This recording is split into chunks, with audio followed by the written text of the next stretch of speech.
जब मुगलिया सल्तनत की राजधानी आगरा में शहंशाह अकबर का राज था, तब उनके दरबार की रौनक ही कुछ और थी। दरबार में एक से बढ़कर एक नगीने थे, लेकिन उन सब में सबसे चमकदार हीरा थे राजा बीरबल। बीरबल की बुद्धि का लोहा सिर्फ हिंदुस्तान ही नहीं, बल्कि दूर दूर के मुल्कों के लोग भी मानते थे। शहंशाह अकबर तो बीरबल के बिना एक पल भी नहीं रह पाते थे। वो कहते, बीरबल, तुम सिर्फ हमारे मंत्री नहीं, हमारे दिमाग का दूसरा हिस्सा हो। लेकिन कहते हैं ना कि हर कामयाब इंसान के जीवन में कुछ ऐसे रिश्तेदार भी होते हैं जो उसकी कामयाबी का फायदा उठाने में कोई कसर नहीं छोड़ते। बीरबल के जीवन में भी एक ऐसा ही किरदार था उनका साला, जिसका नाम था बलवंत। बलवंत बीरबल की पत्नी का छोटा भाई था और अपने गांव का सबसे बड़ा कामचोर और शेख चिल्ली माना जाता था। कामधाम में उसका मन बिल्कुल नहीं लगता था, बस दिन भर बड़े बड़े ख्वाब देखता रहता था। जब उसने सुना कि उसके जीजाजी यानी बीरबल शहंशाह के इतने छास बन गए हैं और उनकी सल्तनत में तूती बोलती है, तो उसके मन में भी आगरा जाकर अपनी किस्मत चमकाने का कीड़ा कुलबुलाने लगा। एक सुबह बिना किसी को बताए वो अपना बोरिया बिस्तर बांधकर आगरा पहुंच गया। बीरबल का शानदार घर देखकर उसकी आंखें चौंधिया गई। उसने सोचा, अरे वाह, जीजाजी तो यहां राजाओं की तरह रह रहे हैं, अब तो मेरे भी दिन फिरने वाले हैं। बीरबल ने अपने साले को अचानक घर पर देखा तो हैरान हुए, लेकिन उन्होंने उसका दिल से स्वागत किया। उन्होंने सोचा, बेचारा गांव से आया है, कुछ दिन रहेगा और चला जाएगा। लेकिन बलवंत तो जाने के लिए आया ही नहीं था। उसने आते ही घर पर अपना हद जताना शुरू कर दिया। वो नौकरों पर ऐसे हुक्म चलाता जैसे वो खुद घर का मालिक हो। बीरबल की पत्नी अपने भाई की इन हरकतों से परेशान तो होती, लेकिन कुछ कह नहीं पाती थी। एक हफ्ते बाद जब बीरबल ने प्यार से पूछा, बलवंत, अब गांव वापस जाने का कब का इरादा है? तुम्हारे माता पिता चिंता कर रहे होंगे। तो बलवंत ने बड़ी बेशर्मी से जवाब दिया, जीजाजी, अब ये गांव वाला इस शहर में ही अपनी किस्मत आजमाएगा, और जब आप जैसे ताकतवर जीजा साथ हो तो किस्मत तो दरवाजे पर दस्तक देगी ही। बस आप मुझे शहंशाह के दरबार में कोई अच्छी सी नौकरी दिलवा दीजिए। बीरबल जानते थे कि उनका साला किसी काम का नहीं है। वो अत्ल से पैदल और मेहनत से कोसों दूर था। उसे दरबार में नौकरी दिलवाना सल्तनत के साथ गद्दारी करने जैसा था। उन्होंने बलवंत को समझाने की कोशिश की, देखो बलवंत, दरबार में नौकरी काबिलियत से मिलती है, सिफारिश से नहीं। तुम कोई हुनर सीख लो, कोई काम शुरू कर दो, मैं तुम्हारी पूरी मदद करूंगा। लेकिन बलवंत को तो बिना मेहनत के ही सब कुछ चाहिए था। वो नाराज होकर मुंह फुलाकर बैठ गया। उसने खाना पीना छोड़ दिया और अपनी बहन से शिकायत करने लगा, देखा दीदी, जीजाजी कितने बदल गए हैं। अब वो बड़े आदमी हो गए हैं तो अपने करीब साले की मदद भी नहीं करना चाहते। घर में रोज रोज के इस कलेश से तंग आकर और अपनी पत्नी के आंसू देखकर बीरबल ने सोचा कि इस मूर्ख को सबक सिखाने के लिए इसे दरबार ले जाना ही पड़ेगा। लेकिन इसे नौकरी नहीं, अथल देनी होगी। अगले दिन बीरबल अपने साले को लेकर दरबार में पहुंचे। बलवंत तो दरबार की शान शौकत देखकर पागल ही हो गया। उसने मन में लड्डू फोड़ने शुरू कर दिए कि अब वो भी यही बैठेगा। बीरबल ने शहंशाह अकबर से कहा, जहां पनाह, ये मेरा साला है बलवंत। ये गांव से आया है और सल्तनत की सेवा करना चाहता है। ये बहुत ही काबिल और हुनरमंद है। बीरबल ने काबिल और हुनरमंद शब्दों पर ताज जोर दिया, जिसे सिर्फ शहंशाह ही समझ सकते थे। अकबर, जो बीरबल की हर नस से वाकिफ थे, समझ गए कि दाल में कुछ काला है। उन्होंने मुस्कुराते हुए बलवंत को ऊपर से नीचे तक देखा और कहा, अच्छा, तो तुम बीरबल के साले हो। तुम्हारे जीजा तो बहुत बुद्धिमान है, तुम में क्या खासियत है? बलवंत ने सीना फुलाकर कहा, जहांपनाह, आप बस हुक्म दीजिए, मैं हर काम कर सकता हूं। अकबर ने कहा, ठीक है, हम तुम्हें नौकरी जरूर देंगे, लेकिन पहले तुम्हें अपनी काबिलियत साबित करनी होगी। हम तुम्हें 3 काम देंगे। अगर तुमने वो तीनों काम पूरे कर दिए तो तुम्हें मुंह मांगा पद और इनाम मिलेगा। बलवंत खुशी से उछल पड़ा। उसने सोचा, ये कौन सा बड़ा काम है। अब अकबर ने बीरबल की आंखों में देखते हुए अपनी 3 अजीब मांगे सामने रखी। पहली मांग, हमें एक ऐसा बर्तन चाहिए जिसमें पूरी यमुना नदी का पानी समा जाए। दूसरी मांग, हमें एक ऐसी रस्सी चाहिए जो राख से बनी हो। और तीसरी मांग, हमें 100 गज लंबी झूठ चाहिए। ये मांगे सुनकर पूरे दरबार में सन्नाटा छा गया। ये तीनों ही काम नामुमकिन थे। बलवंत का चेहरा सफेद पड़ गया। उसे समझ नहीं आ रहा था कि वो क्या करे। मुल्ला 2 प्याजा, जो बीरबल से जलते थे, मन ही मन बहुत न्युश हुए। उन्हें लगा कि आज बीरबल अपने ही साले की वजह से शर्मिंदा होंगे। अकबर ने कहा, तुम्हारे पास इन तीनों कामों के लिए 1 महीने का समय है। जाओ और अपनी काबिलियत साबित करो। बलवंत लटका हुआ मुंह लेकर बीरबल के साथ घर लौट आया। रास्ते भर वो बीरबल को कोसता रहा। ये सब आपकी वजह से हुआ है। आपने ही मुझे इस मुसीबत में फंसाया है। अब मैं ये सब कहां से लाऊंगा? मेरी तो इज्जत मिट्टी में मिल जाएगी। बीरबल ने शांत भाव से कहा, चिंता मत करो। तुमने ही तो कहा था कि तुम हर काम कर सकते हो। अब करके दिखाओ। मैं तुम्हारी कोई मदद नहीं करूंगा। बलवंत पूरी तरह से निराश हो गया। पहले काम के लिए वो बड़े बड़े कुम्हारों के पास गया और उनसे ऐसा बर्तन बनाने को कहा जिसमें यमुना का पानी समा जाए। सबने उसे पागल समझकर भगा दिया। दूसरे काम के लिए उसने एक रस्सी जलाई और उसकी राख को जोड़ने की कोशिश की, लेकिन राख तो हाथ लगाते ही बिखर जाती थी। और तीसरे काम के लिए वो बाजार में घूम घूम कर लोगों से पूछता रहा, भाई साहब, 100 गज लंबी झूठ कहां मिलेगी? लोग उसे ऐसे देखते जैसे वो किसी पागल खाने से भाग कर आया हो। दिन बीतते गए और बलवंत की हालत सराब होती गई। उसकी सारी हैकड़ी निकल चुकी थी। उसे समझ आ गया था कि बिना अटल और मेहनत के दुनिया में कुछ भी हासिल नहीं होता। आखिरकार जब 1 महीना पूरा होने में सिर्फ 1 दिन बचा तो वो रोता हुआ बीरबल के पैरों में गिर पड़ा। मुझे माफ कर दीजिए जीजा जी, मुझसे बहुत बड़ी गलती हो गई। मैं कामचोर और मूर्ख हूं। अब आप ही मुझे इस मुसीबत से बचाइए, वरना कल शहंशाह मुझे जेल में डाल देंगे। बीरबल को उस पर दया आ गई। उन्होंने कहा, ठीक है, मैं तुम्हें बचाऊंगा, लेकिन एक शर्त पर। आज के बाद तुम कभी भी बिना मेहनत के कुछ पाने की कोशिश नहीं करोगे। बलवंत ने कान पकड़कर वादा किया। अब बीरबल ने अपनी बुद्धि का खेल शुरू किया। उन्होंने बलवंत को समझाया कि उसे अगले दिन दरबार में क्या करना और क्या कहना है। अगले दिन बलवंत दरबार में हाजिर हुआ। उसका चेहरा उतरा हुआ था। अकबर ने पूछा, क्यों बलवंत, क्या तुम हमारी मांगे पूरी करके लाए हो? बलवंत ने, जैसा बीरबल ने सिखाया था, सिर झुकाकर कहा, जहांपनाह, मैं आपकी तीनों मांगे पूरी करने के लिए तैयार हूं, लेकिन मेरी भी कुछ छोटी छोटी शर्तें हैं। अकबर हैरान हुए। शर्तें? तुम्हारी हिम्मत तो देखो। जैर, बताओ क्या शर्तें हैं? बलवंत ने अपनी पहली मांग के लिए कहा, हुजूर, मैं ऐसा बर्तन तो ले आऊंगा जिसमें पूरी यमुना नदी का पानी समा जाए, लेकिन पहले आप अपने सिपाहियों को हुक्म दीजिए कि वे पूरी यमुना नदी को ठाली करके उसका सारा पानी एक जगह इकट्ठा कर दें, ताकि मैं उसे नापकर ठीक उसी आकार का बर्तन बनवा सकूं। ये सुनकर अकबर सोच में पड़ गए। यमुना नदी को ठाली करना तो नामुमकिन था।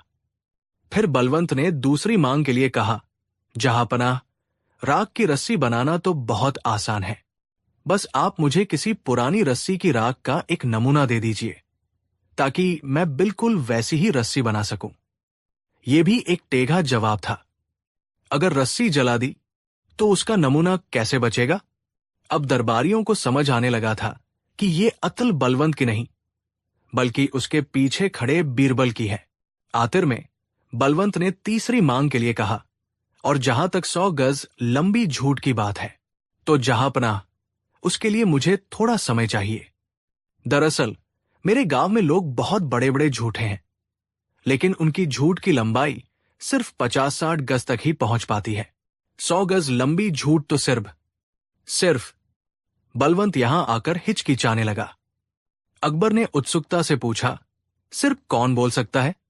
बलवंत ने जमीन की तरफ देखते हुए कहा, सिर्फ शहंशाह के दरबार के कुछ मंत्री और सलाहकार ही बोल सकते हैं। मुझे उन लोगों से मिलना होगा, उनसे सीखना होगा, तब जाकर मैं 100 गज लंबी झूठ तैयार कर पाऊंगा।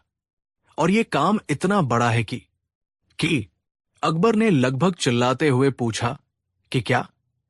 बलवंत ने एक सांस में कह दिया कि इस काम को पूरा करने के लिए मुझे सल्तनत के खजाने से 10,000 सोने की मोहरें और 6 महीने का समय चाहिए होगा। यह सुनना था कि दरबार में बैठे मुल्ला 2 प्याजा और बीरबल से जलने वाले दूसरे दरबारी, जो अब तक मन ही मन मजे ले रहे थे, उछल पड़े। ये तो सीधा सीधा उन पर हमला था। एक दरबारी खड़ा होकर बोला, ये सरासर तोहमत है। हम झूठ नहीं बोलते। बलवंत ने बड़ी मासूमियत से कहा, तो फिर आप ही बता दीजिए कि 100 गज लंबी झूठ कैसे बनती है? अब सारे दरबारी फंस चुके थे। वे न तो हाँ कह सकते थे, नहीं ना। शहंशाह अकबर पूरा खेल समझ चुके थे।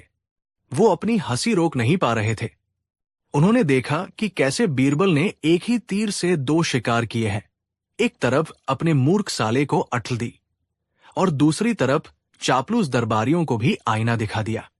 अकबर ने जोरदार ठहाका लगाते हुए कहा, बस करो बलवंत, हम समझ गए तुम्हारे पीछे तुम्हारे बुद्धिमान जीजाजी का दिमाग है। फिर उन्होंने बलवंत से कहा, तुम हमारी परीक्षा में पास तो नहीं हुए, लेकिन तुमने आज एक बड़ा सबक सीखा है। हम तुम्हें दरबार में नौकरी तो नहीं दे सकते, लेकिन हम तुम्हें शाही घुड़साल में घोड़ों की देखभाल का काम देते हैं। मेहनत से काम करो और अपनी पहचान बनाओ। बलवंत की आंखों में आंसू आ गए। उसे पहली बार मेहनत की कीमत समझ आई थी। उसने शहंशाह और बीरबल का शुक्रिया अदा किया। उस दिन के बाद बलवंत पूरी तरह बदल गया। उसने मेहनत से घुड़साल में काम किया और कुछ ही सालों में वो शाही अस्तबल का प्रमुख बन गया। और बीरबल ने एक बार फिर साबित कर दिया कि बुद्धि सिर्फ दुश्मनों को हराने के लिए नहीं, बल्कि अपनों को सही रास्ता दिखाने के लिए भी इस्तेमाल की जानी चाहिए। कहानी 2। ये उन दिनों की बात है जब अकबर दक्कन पर एक बड़ी फतह हासिल करके अपनी राजधानी लौटे थे। पूरे शहर को दुल्हन की तरह सजाया गया था। हर तरफ जश्न का माहौल था। शाम को जब दीवान-ए-खास में महफिल सजी, तो चारों ओर से शहंशाह की तारीफों के पुल बांधे जा रहे थे।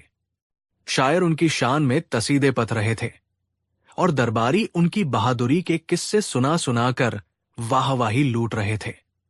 चारों तरफ से अपनी प्रशंसा सुनते सुनते अकबर का सीना गर्व से और भी चौड़ा हो गया। उन्होंने अपने नवरत्नों पर एक नजर डाली और उनके चेहरे पर भी अपने लिए सम्मान देखकर उनका अहंकार 7वें आसमान पर पहुंच गया। उन्होंने अपनी भारी गूंजती हुई आवाज में दरबार को संबोधित किया, दोस्तों, आज हम जहां खड़े हैं, ये हमारी मेहनत, हमारी तलवार और हमारे अदम्य साहस का नतीजा है। आज पूरी दुनिया में हिंदुस्तान की सल्तनत का नाम इज्जत से लिया जाता है। हमने वो कर दिखाया है जो बड़े बड़े बादशाह सिर्फ ख्वाबों में देख सकते हैं। एक दरबारी जो चापलूसी में माहिर था, तुरंत खड़ा हुआ और बोला, इसमें कोई शक नहीं, जहांपनाह, आप तो स्वयं ईश्वर का साया है इस धरती पर। आपसे बड़ा और कौन हो सकता है? ये सुनते ही दूसरे दरबारियों ने भी हाँ में हाँ मिलानी शुरू कर दी। बिल्कुल, शहंशाह, सलामत से बड़ा कोई नहीं। आप इस दुनिया के सबसे महान शासक हैं। तारीसों का ये दौर चल ही रहा था कि अकबर की नजर बीरबल पर पड़ी। बीरबल हमेशा की तरह शांत चेहरे के साथ बैठे थे, लेकिन उनकी आंखों में वो चमक नहीं थी जो बाकी दरबारियों की आंखों में थी। उनके चेहरे पर एक हल्की रहस्यमयी मुस्कान थी, जैसे वो इस पूरी महफिल का मजाक उड़ा रहे हों। अकबर को ये देखकर अच्छा नहीं लगा। उनका घमंड आहत हुआ। उन्होंने सीधे बीरबल से पूछा, बीरबल, तुम तामोश क्यों हो? क्या तुम्हें हमारी बातों पर यकीन नहीं? क्या तुम नहीं मानते कि इस दुनिया में हमसे बड़ा कोई नहीं है? पूरा दरबार एकदम शांत हो गया। सब जानते थे कि शहंशाह का मिजाज इस वक्त कैसा है। ऐसे में उनकी बात काटना नतरे से थाली नहीं था। लेकिन बीरबल तो बीरबल थे। उन्होंने अपनी जगह से उठकर अदब से सिर झुकाया और बोले, गुस्ताखी माफ हो जहांपना, लेकिन आपकी बात पूरी तरह सच नहीं है। ये सुनना था कि पूरे दरबार में जैसे भूचाल आ गया। अकबर का चेहरा गुस्से से तमतमा उठा। क्या मतलब है तुम्हारा, बीरबल? क्या तुम कहना चाहते हो कि हमसे भी बड़ा कोई है इस दुनिया में? बीरबल ने बड़ी शांति से जवाब दिया, जी जहांपना, आपसे बड़े इस दुनिया में कम से कम 3 लोग और भी हैं। अब तो अकबर के सब्र का बांध टूट गया। उन्होंने अपनी मूंछों पर ताव देते हुए कहा, 3 लोग? और वो भी हमसे बड़े? ये नामुमकिन है। बीरबल, या तो तुम आज अपनी बात को साबित करो, वरना ये मान लिया जाएगा कि तुमने भरे दरबार में शहंशाह की तौहीन की है और इसकी सजा तुम जानते हो। मुल्ला दो प्याजा और दूसरे दरबारी जो बीरबल से जलते थे, मन ही मन बहुत खुश हुए। उन्हें लगा कि आज बीरबल अपने ही बुने जाल में फंस गया है। बीरबल के चेहरे पर अब भी शिकन नहीं थी। उन्होंने कहा, मुझे आपकी शर्त मंजूर है जहांपना। मुझे बस 7 दिन का समय दीजिए। मैं उन तीनों को आपके सामने पेश करूंगा जो आपसे भी बड़े हैं। अकबर ने सिंहासन पर जोर से हाथ पटकते हुए कहा, ठीक है, तुम्हें 7 दिन की मोहलत दी जाती है। 7वें दिन अगर तुम उन तीनों को हमारे सामने नहीं ला पाए तो तुम्हें देश निकाला दे दिया जाएगा। दरबार बर्दाश्त हो गया। बीरबल शांत मन से अपने घर लौट आए, जबकि अकबर गुस्से में अपने कक्ष में टहलते रहे। उन्हें यकीन था कि बीरबल ये कभी साबित नहीं कर पाएगा। मुझसे बड़ा कौन हो सकता है? मैं, जिसके एक इशारे पर लाखों जाने कुर्बान हो सकती है, जिसके खजाने में दुनिया की दौलत भरी है। वो यही सोचते रहे। 6 दिन बीत गए। बीरबल ने इन 6 दिनों में कोई तास तैयारी नहीं की। वो रोज की तरह दरबार आते, सल्तनत के कामकाज में हिस्सा लेते और शाम को घर चले जाते। उन्हें देखकर दरबारी कानाफूसी करते, लगता है बीरबल ने हार मान ली है, अब इसका खेल तत्म। अकबर भी रोज बीरबल को देखते और सोचते कि आखिर इसके दिमाग में चल क्या रहा है। उनकी बेचैनी बढ़ती जा रही थी। और फिर 7वां दिन आया। दरबार खचाखच भरा हुआ था। हर कोई ये देखने आया था कि बीरबल क्या करने वाले हैं। अकबर अपने सिंहासन पर एक विजेता की तरह बैठे थे। उनके चेहरे पर एक व्यंग्यात्मक मुस्कान थी। बीरबल दरबार में आए, लेकिन आज वो अकेले नहीं थे। उनके साथ एक छोटा सा, करीब 2 साल का बच्चा था, जिसे उसकी मां गोद में उठाए हुए थी। बच्चे को देखकर दरबारी हंसने लगे। मुल्ला दो प्याजा ने ताना कसा, लो, बीरबल को जब कोई नहीं मिला तो एक बच्चे को पकड़ लाए। क्या ये बच्चा शहंशाह से बड़ा है? अकबर ने भी गुस्से में पूछा, ये क्या मजाक है बीरबल? ये बच्चा हमसे बड़ा कैसे हो सकता है? बीरबल ने सिर झुकाकर कहा, जहांपनाह, सब्र कीजिए। ये उन 3 में से पहला है जो आपसे बड़ा है। फिर बीरबल ने उस बच्चे की मां को इशारा किया। मां ने बच्चे को जमीन पर खड़ा कर दिया। बच्चा अपनी तोतली चाल से चलता हुआ शहंशाह अकबर के सिंहासन की तरफ बढ़ने लगा। अकबर उसे देखकर मुस्कुराए। बच्चे ने पास पहुंचकर अपनी छोटी छोटी बाहें फैला दी और अकबर की गोद में आने का इशारा किया। अकबर का दिल पिघल गया। उन्होंने अपना सारा गुस्सा भुलाकर बच्चे को गोद में उठा लिया और उसे प्यार करने लगे। बच्चा उनकी शाही पगड़ी से खेलने लगा। कभी उनकी दाढ़ी खींचता तो कभी उनके गले में पड़ी मोतियों की माला को मुंह में डालने की कोशिश करता। अकबर ये सब देखकर हंस रहे थे और उसे कुछ नहीं कह रहे थे। तभी अचानक बच्चे ने जोर जोर से रोना शुरू कर दिया। वो अकबर की गोद से उतरने के लिए मचलने लगा।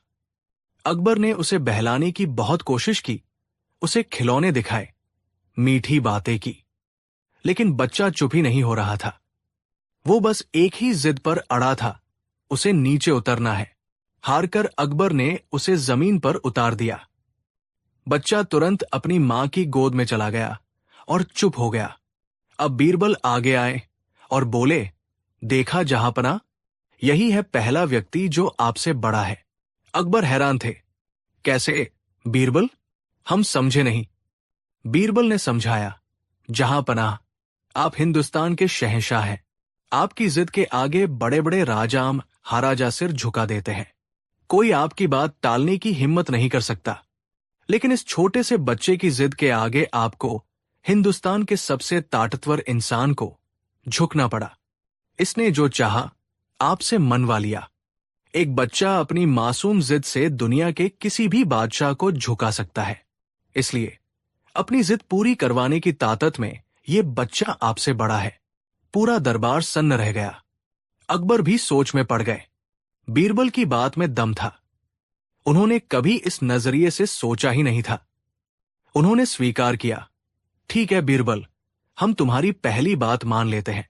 अब दूसरे व्यक्ति को पेश करो। बीरबल ने एक सैनिक को इशारा किया। थोड़ी देर बाद दरबार में एक साधु ने प्रवेश किया। उसने भगवा वस्त्र पहने थे, पैरों में खड़ाऊ थी, सिर पर जटाएं थी और चेहरे पर एक अद्भुत शांति और तेज था। उसे दुनिया के किसी भी ऐशो आराम से कोई मतलब नहीं था।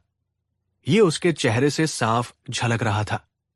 अकबर ने साधु को सम्मान से प्रणाम किया, लेकिन फिर बीरबल से पूछा, ये साधु हमसे बड़े कैसे हो सकते हैं? इनके पास तो कुछ भी नहीं है, न सल्तनत, न दौलत, न फौज। बीरबल मुस्कुराए, जहांपनाह, यही तो इनकी सबसे बड़ी ताकत है। आप पूरी दुनिया को जीतने निकले हैं, लेकिन ये साधु उस दुनिया को ही त्याग चुके हैं। आपको रात को नींद नहीं आती क्योंकि आपको अपनी सल्तनत की चिंता है, दुश्मनों का डर है, खजाना थाली होने का कौश है। लेकिन ये साधु एक पेड़ के नीचे भी चैन की नींद सोता है, क्योंकि उसे किसी चीज के खोने का डर नहीं है। उसने अपनी इच्छाओं पर विजय प्राप्त कर ली है। बीरबल ने आगे बढ़कर कहा, जहांपनाह, आप लोगों से कर, टैक्स लेते हैं, लेकिन ये साधु लोगों को सिर्फ ज्ञान और आशीर्वाद देते हैं। आप लोगों को हुक्म देते हैं और लोग डर या सम्मान में आपका हुक्म मानते हैं। लेकिन इस साधु को लोग बिना किसी हुक्म के अपनी मर्जी से दिल से सम्मान देते हैं।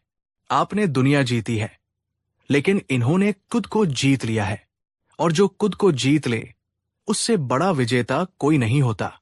इसलिए त्याग और आत्मविजय में ये साधु आपसे कहीं बड़े हैं। अकबर निशब्द हो गए। बीरबल ने आज उनके घमंड की दूसरी दीवार भी गिरा दी थी।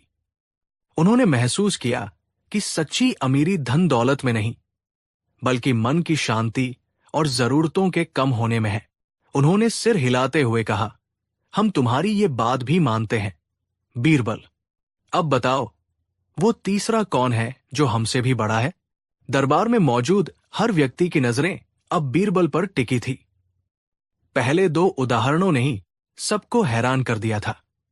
अब तीसरा कौन हो सकता था? बीरबल ने दोनों हाथ जोड़कर आंखें बंद कर ली। फिर उन्होंने आंखें खोली और अपनी उंगली ऊपर आसमान की तरफ उठा दी। जहांपनाह, तीसरा और सबसे बड़ा वो है जिसने हम सबको बनाया है, ईश्वर, अल्लाह, भगवान।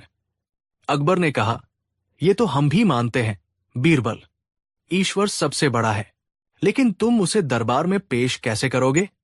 बीरबल ने कहा, उसे पेश करने की जरूरत नहीं है जहांपनाह, उसकी मौजूदगी हर जगह है। जरा सोचिए, आप किसी को जिंदगी दे तो नहीं सकते, लेकिन किसी की जिंदगी ले जरूर सकते हैं। लेकिन ईश्वर, वो जिंदगी देता भी है और लेता भी है। आप किसी को माश करके उसे जीवन दान दे सकते हैं, लेकिन एक मुर्दे में जान नहीं डाल सकते। ईश्वर ये भी कर सकता है। बीरबल ने अपनी बात जारी रखी, आपकी हुकूमत की एक सीमा है, लेकिन उसकी हुकूमत की कोई सीमा नहीं। सूरज आपके हुक्म से नहीं निकलता, चांद आपकी मर्जी से नहीं चमकता, बारिश आपकी इजाजत लेकर नहीं बरसती। आप अपनी सल्तनत के बादशाह हैं, लेकिन वो पूरी कायनात का बादशाह है। आप सोने चांदी के महलों में रहते हैं, लेकिन जब आप इस दुनिया से जाएंगे तो थाली हाथ जाएंगे। आपकी सल्तनत यही रह जाएगी। लेकिन ईश्वर, वो हमेशा था, हमेशा है और हमेशा रहेगा। जहां पनाह, आप एक इंसान हैं, और एक इंसान कभी भी अपने बनाने वाले से बड़ा नहीं हो सकता। इसलिए इस दुनिया में सबसे बड़ा ईश्वर है। बीरबल की बातें सुनकर अकबर की आंखों में आंसू आ गए। आज उनका सारा घमंड, सारा अहंकार चूर चूर हो गया था। उन्हें अपनी तलती का एहसास हो गया था। वो अपनी ताकत के नशे में ये भूल गए थे कि उनसे भी बड़ी शक्तियां इस दुनिया में मौजूद है। वो अपने सिंहासन से उतरे, सीधे बीरबल के पास आए और उन्हें गले लगा लिया। बीरबल, आज तुमने हमारी आंखें खोल दी। हम अपने घमंड में अंधे हो गए थे।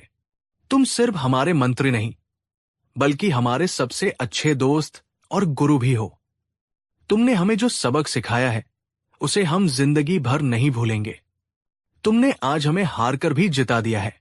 शहंशाह ने भरे दरबार में अपनी तलती मानी और ऐलान किया कि बीरबल ने अपनी बात साबित कर दी है। उन्होंने बीरबल को ढेरों इनाम दिए, लेकिन बीरबल के लिए सबसे बड़ा इनाम शहंशाह की आंखों में अपने लिए बढ़ा हुआ सम्मान और दोस्ती थी। उस दिन के बाद शहंशाह अकबर एक और भी बेहतर और विनम्र शासक बन गए। उन्होंने सीखा कि सच्ची महानता अपनी ताकत का दिखावा करने में नहीं, बल्कि अपनी सीमाओं को समझने और हर किसी का सम्मान करने में है, चाहे वो एक छोटा बच्चा हो, एक फकीर हो, या फिर वो अदृश्य शक्ति जो पूरी दुनिया को चलाती है। और इस तरह बीरबल ने एक बार फिर अपनी बुद्धि और चतुराई से न सिर्फ अपनी जान बचाई, बल्कि अपने बादशाह को एक ऐसा सबक सिखाया जिसे इतिहास ने हमेशा के लिए याद रखा। कहानी 3। जब हिंदुस्तान की सरजमी पर शहंशाह जलालुद्दीन मोहम्मद अकबर का परचम लहराता था, तब उनकी सल्तनत में न्याय का सूरज भी अपनी पूरी चमक के साथ उगता था। कहा जाता था कि अकबर के राज में शेर और बकरी एक ही घाट पर पानी पीते थे। दीवाना में लगा उनका इंसाफ का तराजू कभी किसी अमीर के वजन से झुकता नहीं था और न ही किसी तरीब की आहों से कांपता था। लेकिन सल्तनत कितनी भी बड़ी और न्यायप्रिय क्यों न हो, समाज के अंधेरे कोनों में लालच और धोखे के कीड़े हमेशा पलते रहते हैं। ये कहानी भी एक ऐसे ही धोखे की है जो एक सीधे सादे किसान के साथ हुआ। और ये कहानी है बीरबल की उस अनोखी बुद्धि की, जिसने न्याय के तराजू को झुकने से बचा लिया। आगरा से कुछ कोस दूर एक छोटा सा गांव था, जिसका नाम था रामपुर। उस गांव में रामदीन नाम का एक गरीब किसान रहता था। रामदीन के पास जमीन के नाम पर सिर्फ 2 बीघे का एक छोटा सा टुकड़ा था, जिस पर वो दिन रात मेहनत करके अपने परिवार का पेट पालता था। उसका परिवार भी छोटा सा था, एक पत्नी और एक बेटी, जिसका नाम था राधा। राधा अब विवाह के योग्य हो चुकी थी और रामदीन के जीवन का बस एक ही सपना था, अपनी बेटी का हाथ पीले करके उसे सम्मान के साथ विदा करना। लेकिन करीबी एक ऐसा अभिशाप है जो सपनों को हकीकत बनने से पहले ही कुचल देता है। रामदीन ने अपनी सारी जमा पूंजी जोड़ ली थी, लेकिन शादी के खर्चों के लिए वो नाकाफी थी। दिन बीतते जा रहे थे और उसकी चिंता बढ़ती जा रही थी। एक शाम जब वो अपने खेत के किनारे बैठा आसमान को देख रहा था, तो उसकी पत्नी ने आकर कहा, जी, राधा के लिए एक बहुत अच्छा रिश्ता आया है। लड़का शहर में काम करता है और परिवार भी बहुत अच्छा है, लेकिन उन्होंने शादी में किसी चीज की मांग तो नहीं की, पर हम अपनी बेटी को खाली हाथ तो विदा नहीं कर सकते। कुछ तो दहेजदान देना ही पड़ेगा। यह सुनकर रामदीन का दिल बैठ गया। उसने अपनी पत्नी से कहा, लेकिन हमारे पास है ही क्या जो हम देंगे? फसल भी इस बार बारिश की कमी से अच्छी नहीं हुई। उसकी पत्नी ने हिचकिचाते हुए कहा, मैंने सुना है शहर में एक बहुत बड़े व्यापारी है, सेठ धर्मपाल। लोग कहते हैं कि वो बड़े दयालु हैं और जरूरतमंदों को कर्ज देते हैं। सेठ धर्मपाल का नाम सुनते ही रामदीन के मन में एक उम्मीद की किरण जागी। धर्मपाल आगरा का सबसे अमीर साहूकार था। उसकी हवेली शहर के बीचों बीच शान से खड़ी थी। बाहर से वो बड़ा धर्मात्मा बनता था, मंदिर बनवाता, दान पुण्य करता, लेकिन अंदर से वो लालच का एक ऐसा कीड़ा था जो करीबों का तून चूसकर मोटा होता था। अगले दिन रामदीन अपनी सारी हिम्मत बटोरकर सेठ धर्मपाल की हवेली पहुंचा। हवेली के बाहर लगी भीड़ देखकर ही वो घबरा गया। किसी तरह वो अंदर पहुंचा और सेठ के सामने हाथ जोड़कर खड़ा हो गया। सेठ धर्मपाल मसंद पर बैठा हुक्का गुड़गुड़ा रहा था। उसकी नजरें रामदीन के फटे पुराने कपड़ों पर पड़ी। उसने अपनी मक्खन जैसी चिकनी आवाज में पूछा, कौन हो भाई, और यहां कैसे आना हुआ? रामदीन ने कांपते हुए अपनी सारी मजबूरी बयान कर दी। सेठ जी, मैं एक गरीब किसान हूं। बेटी की शादी सिर पर है और मेरे पास कुछ भी नहीं है। अगर आप मुझे 100 सोने की मोहरों का कर्ज दे दें तो मैं जिंदगी भर आपका एहसानमंद रहूंगा। मैं वादा करता हूं कि अगली फसल कटते ही आपका सारा पैसा पाई पाई चुका दूंगा। सेठ धर्मपाल की आंखों में एक शातिर चमक आई। उसने सोचा, ये तो सीधा साधा मूर्ख लगता है, इससे अच्छा शिकार कहां मिलेगा। उसने बड़ी हमदर्दी जताते हुए कहा, अरे किसान, इसमें इतना दुखी होने की क्या बात है? बेटियों की शादी तो पुण्य का काम है। हम तुम्हारी मदद जरूर करेंगे। हम तुम्हें 100 मोहरे देंगे, लेकिन देखो, लेन देन में कुछ शर्तें तो होती ही है। रामदीन ने गिड़गिड़ाते हुए कहा, आप जो शर्त रखेंगे मुझे मंजूर होगी सेठ जी। अब सेठ धर्मपाल ने अपना जाल फेंका। उसने कहा, देखो, हम तुमसे कोई ब्याज नहीं लेंगे। बस एक छोटी सी शर्त है। ये एक मौखिक समझौता होगा, क्योंकि हम पढ़े लिखे लोगों की तरह कागजों पर भरोसा नहीं करते, हम जुबान पर भरोसा करते हैं।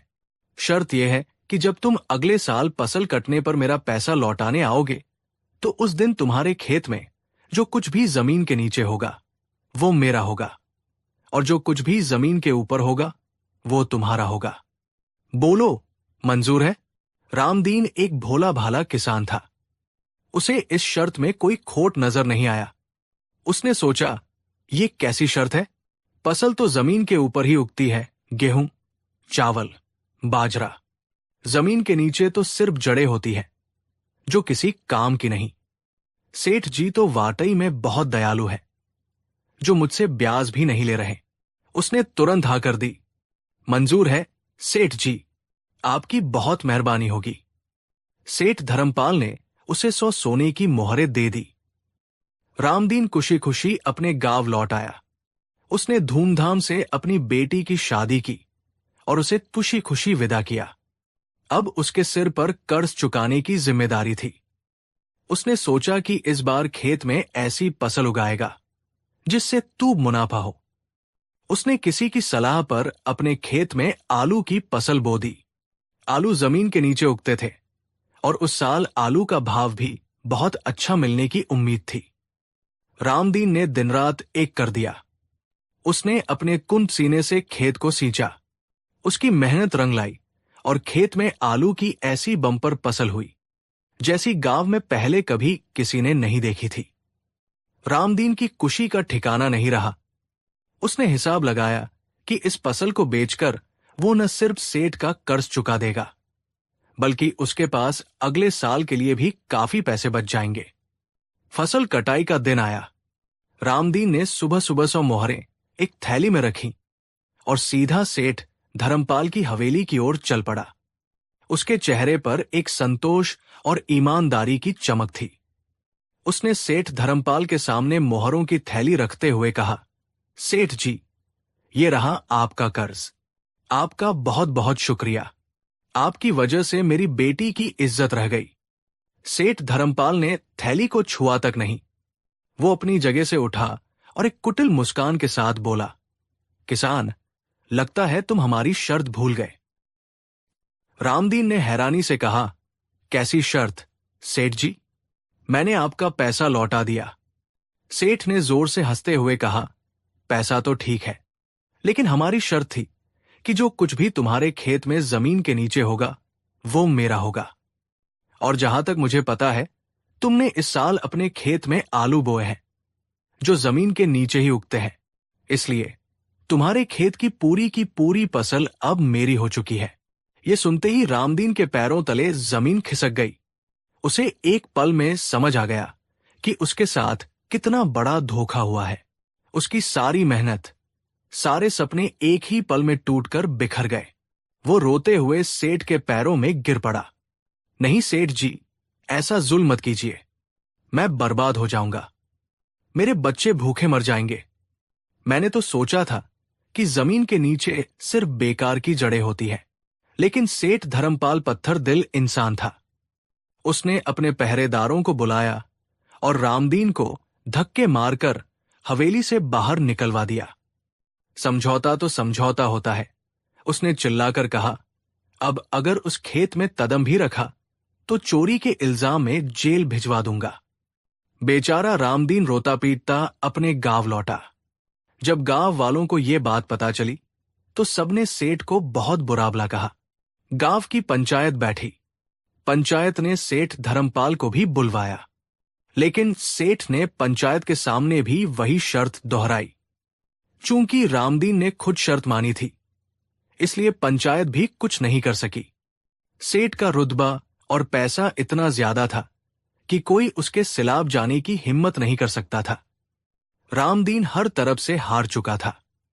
वो अपनी किस्मत को कोसता हुआ अपने खेत को दूर से देखता, जहां सेठ के मजदूर आलू की खुदाई कर रहे थे। उसकी अपनी मेहनत की फसल उसकी आंखों के सामने लुट रही थी और वो कुछ नहीं कर सकता था। तभी गांव के एक बूढ़े आदमी ने उसे सलाह दी, बेटा, अब तुम्हारा इंसाफ यहां नहीं हो सकता। तुम आगरा जाओ और शहंशाह अकबर के दरबार में अपनी फरियाद सुनाओ। सुना है वहां बीरबल नाम का एक मंत्री है जो दूध का दूध और पानी का पानी कर देता है। एक टूटी हुई उम्मीद के साथ रामदीन आगरा की ओर चल पड़ा। कई दिनों की पैदल यात्रा के बाद वो आगरा पहुंचा। शाही किले की भव्यता देखकर वो सहम गया। किसी तरह पूछ पूछ कर वो दीवान आम तक पहुंचा, जहां शहंशाह अकबर अपनी प्रजा की समस्याएं सुन रहे थे। अपनी बारी आने पर रामदीन कांपता हुआ शहंशाह के सामने पहुंचा और रो रो कर अपनी पूरी कहानी सुनाई। उसने बताया कि कैसे सेठ धर्मपाल ने अपनी चिकनी चुपड़ी बातों में फंसाकर उसकी सारी फसल हड़प ली। अकबर ने पूरी बात ध्यान से सुनी। उन्होंने सेठ धर्मपाल को भी दरबार में पेश होने का हुक्म दिया। अगले दिन सेठ धर्मपाल पूरे ठाठ-बाट के साथ दरबार में हाजिर हुआ। उसने शहंशाह के सामने ऐसे अभिनय किया जैसे उससे बड़ा शरीफ कोई हो ही नहीं। उसने कहा, जहांपनाह, ये किसान झूठ बोल रहा है। मैंने तो इस पर दया करके बिना ब्याज के कर्ज दिया था। हमारी एक सीधी सादी शर्त थी जिसे इसने खुद मंजूर किया था। अब जब मेरी शर्त के मुताबिक फसल मेरी हो गई तो ये मुझे धोखेबाज कह रहा है। ये तो सरासर नाइंसाफी है। अकबर भी दुविधा में पड़ गए। कानून के हिसाब से समझौता तो समझौता होता है, चाहे वो मौखिक ही क्यों न हो। रामदीन ने खुद शर्त मानी थी। वो सेठ को दोषी कैसे ठहरा सकते थे? अकबर कुछ फैसला सुनाते इससे पहले बीरबल, जो अब तक खामोशी से ये सब देख रहे थे, अपनी जगह से उठे। गुस्ताखी माफ जहांपनाह, बीरबल ने कहा, अगर इजाजत हो तो मैं इन दोनों से कुछ सवाल पूछना चाहता हूं। अकबर ने इजाजत दे दी। बीरबल सबसे पहले रामदीन के पास गए और नरमी से पूछा, रामदीन, क्या यह सच है कि तुमने सेठ की ये शर्त अपनी पूरी मर्जी से मानी थी कि जमीन के नीचे की हर चीज सेठ की होगी और जमीन के ऊपर की हर चीज तुम्हारी? रामदीन ने सिर झुकाकर कहा, जी हुजूर, मैंने ये शर्त मानी थी। मैं सेठ की चालाकी समझ नहीं पाया था। फिर बीरबल सेठ धर्मपाल की तरफ मुड़े। उनकी आंखों में एक ऐसी चमक थी जिसे देखकर सेठ थोड़ा घबरा गया। सेठ जी, आप तो बड़े धर्म कर्म वाले इंसान हैं। आप अपने वचन के पक्के हैं, है ना? बीरबल ने पूछा। सेठ ने सीना फुलाकर कहा, बिल्कुल। हम अपनी जुबान से कभी नहीं फिरते। बहुत तूब, बीरबल ने कहा। तो फिर फैसला हो गया। समझौता बिल्कुल साफ है। जमीन के नीचे की पूरी आलू की फसल सेठ धर्मपाल की हुई। ये सुनते ही सेठ का चेहरा खिल गया। रामदीन का दिल डूब गया। उसे लगा कि बीरबल भी सेठ का ही पक्ष ले रहे हैं, लेकिन कहानी अभी बाकी थी। बीरबल ने सेठ की आंखों में आंखें डालकर कहा, सेठ जी, आपको आपकी फसल मुबारक हो। अब आप बौरन अपने मजदूर लगाकर रामदीन के खेत से अपनी सारी आलू की फसल खोदकर निकाल लीजिए। वो तो मैं निकाल ही रहा हूं, सेठ ने अकड़कर कहा। बीरबल ने मुस्कुराते हुए कहा, लेकिन सेठ जी, एक छोटी सी बात आप भूल रहे हैं। समझौते के मुताबिक सिर्फ जमीन के नीचे की चीज आपकी है। जमीन तो रामदीन की ही है। जमीन के ऊपर की हर चीज, यानी पूरी की पूरी जमीन, रामदीन की मिल्कियत है। आप अपनी आलू की फसल उसकी जमीन से तुरंत हटा लीजिए। आप अपनी संपत्ति को किसी और की जमीन पर एक पल के लिए भी नहीं रख सकते। सेठ घबरा गया। लेकिन इतनी सारी फसल मैं एक पल में कहाँ ले जाऊंगा? बीरबल ने कहा, वो आपको सोचना है, या फिर आप रामदीन से उसकी जमीन किराए पर ले सकते हैं, जब तक कि आपकी फसल वहां से उठ नहीं जाती, और किराया भी शाही दरबार तय करेगा। अब सेठ धर्मपाल के चेहरे का रंग उड़ने लगा। उसे समझ आ गया कि वो फंस चुका है। लेकिन बीरबल यही नहीं रुके। उन्होंने अपना आखिरी और सबसे बड़ा दाव चला। और हां सेठ जी, बीरबल ने कहा, चूंकि जमीन रामदीन की है, तो वो अगले साल उस पर जो चाहे वो उगा सकता है। मैंने सुना है कि रामदीन इस बार अपने खेत में गन्ना बोने की सोच रहा है। फिर बीरबल रामदीन की तरफ मुड़े और जोर से बोले, क्यों रामदीन, तुम गन्ना ही बोगे ना? रामदीन, जो अब तक कुछ समझ नहीं पाया था, उसने हां में सिर हिला दिया। बीरबल वापस सेठ की तरफ घूमे और बोले, तो सेठ जी, अगले साल भी समझौता वही रहेगा। जमीन के नीचे जो गन्ने की बेकार जड़ें होंगी, वे सब आपकी होंगी, और जमीन के ऊपर जो मीठे रसीले गन्ने होंगे, वे सब रामदीन के होंगे। उम्मीद है आप अगले साल भी अपना हिस्सा लेने जरूर आएंगे। ये सुनते ही सेठ धर्मपाल की पूरी अकड़ हवा हो गई। उसे साफ साफ दिख रहा था कि बीरबल ने उसे उसी के जाल में बुरी तरह फंसा दिया है। उसकी धोखेबाजी का नतीजा ये होगा कि उसे हर साल सिर्फ बेकार की जड़ें मिलेंगी और फायदे की पूरी फसल किसान को मिलेगी। वो तुरंत शहंशाह अकबर के कदमों में गिर पड़ा और रोते रोते अपना गुनाह कबूल कर लिया। मुझे माफ कर दीजिए जहांपनाह, मुझसे लालच में बहुत बड़ा पाप हो गया। मैं इस किसान को इसकी पूरी फसल लौटा दूंगा। अकबर का चेहरा गुस्से से लाल हो गया था, लेकिन बीरबल की बुद्धिमानी देखकर उनके चेहरे पर मुस्कान भी आ गई। उन्होंने फैसला सुनाया, सेठ धर्मपाल, तुम्हारी सजा यह है कि तुम इस किसान की पूरी आलू की फसल तो लौटाओगे ही, साथ ही जुर्माने के तौर पर 100 सोने की मोहरें भी दोगे, जो तुमने इसे कर्ज के तौर पर दी थी। वो मोहरें अब इस किसान के लिए हमारी तरफ से तोहफा है। दरबार शहंशाह अकबर की जय और राजा बीरबल की जय के नारों से गूंज उठा। रामदीन की आंखों में खुशी के आंसू थे। उसने बीरबल के पैर पकड़ लिए। बीरबल ने उसे उठाकर गले से लगा लिया और कहा, याद रखना, मेहनत और सच्चाई का रास्ता मुश्किल हो सकता है, लेकिन जीत हमेशा उसी की होती है।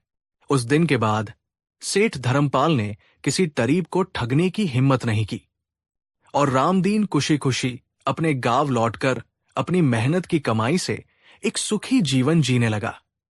कहानी 4। हिंदुस्तान की सरजमी पर जब शहंशाह जलालुद्दीन मोहम्मद अकबर का राज था, तो उनकी सल्तनत का सूरज कभी नहीं डूबता था। आगरा का किला दुनिया की सबसे मजबूत दीवारों में से एक था और उसके अंदर बैठते थे हिंदुस्तान के सबसे शक्तिशाली शासक। अकबर का दरबार नवरत्नों से सजा था, जहां हर रोज ज्ञान, कला और राजनीति की नई नई मिसालें देखने को मिलती थी। मगर उन सभी नवरत्नों में एक सितारा ऐसा था जिसकी चमक सबसे निराली थी। वो थे बीरबल। बीरबल, जिनका असली नाम महेशदास था, अपनी हाजिर जवाबी और बुद्धि के लिए पूरे हिंदुस्तान में मशहूर थे। उनकी चतुराई के आगे बड़ी बड़ी मुश्किलें भी घुटने टेक देती थी।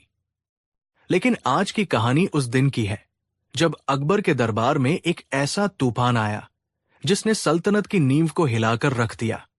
ये कहानी है एक भविष्यवाणी की, एक ऐसी भविष्यवाणी जिसने शहंशाह अकबर को मौत के डर से कंपा दिया था।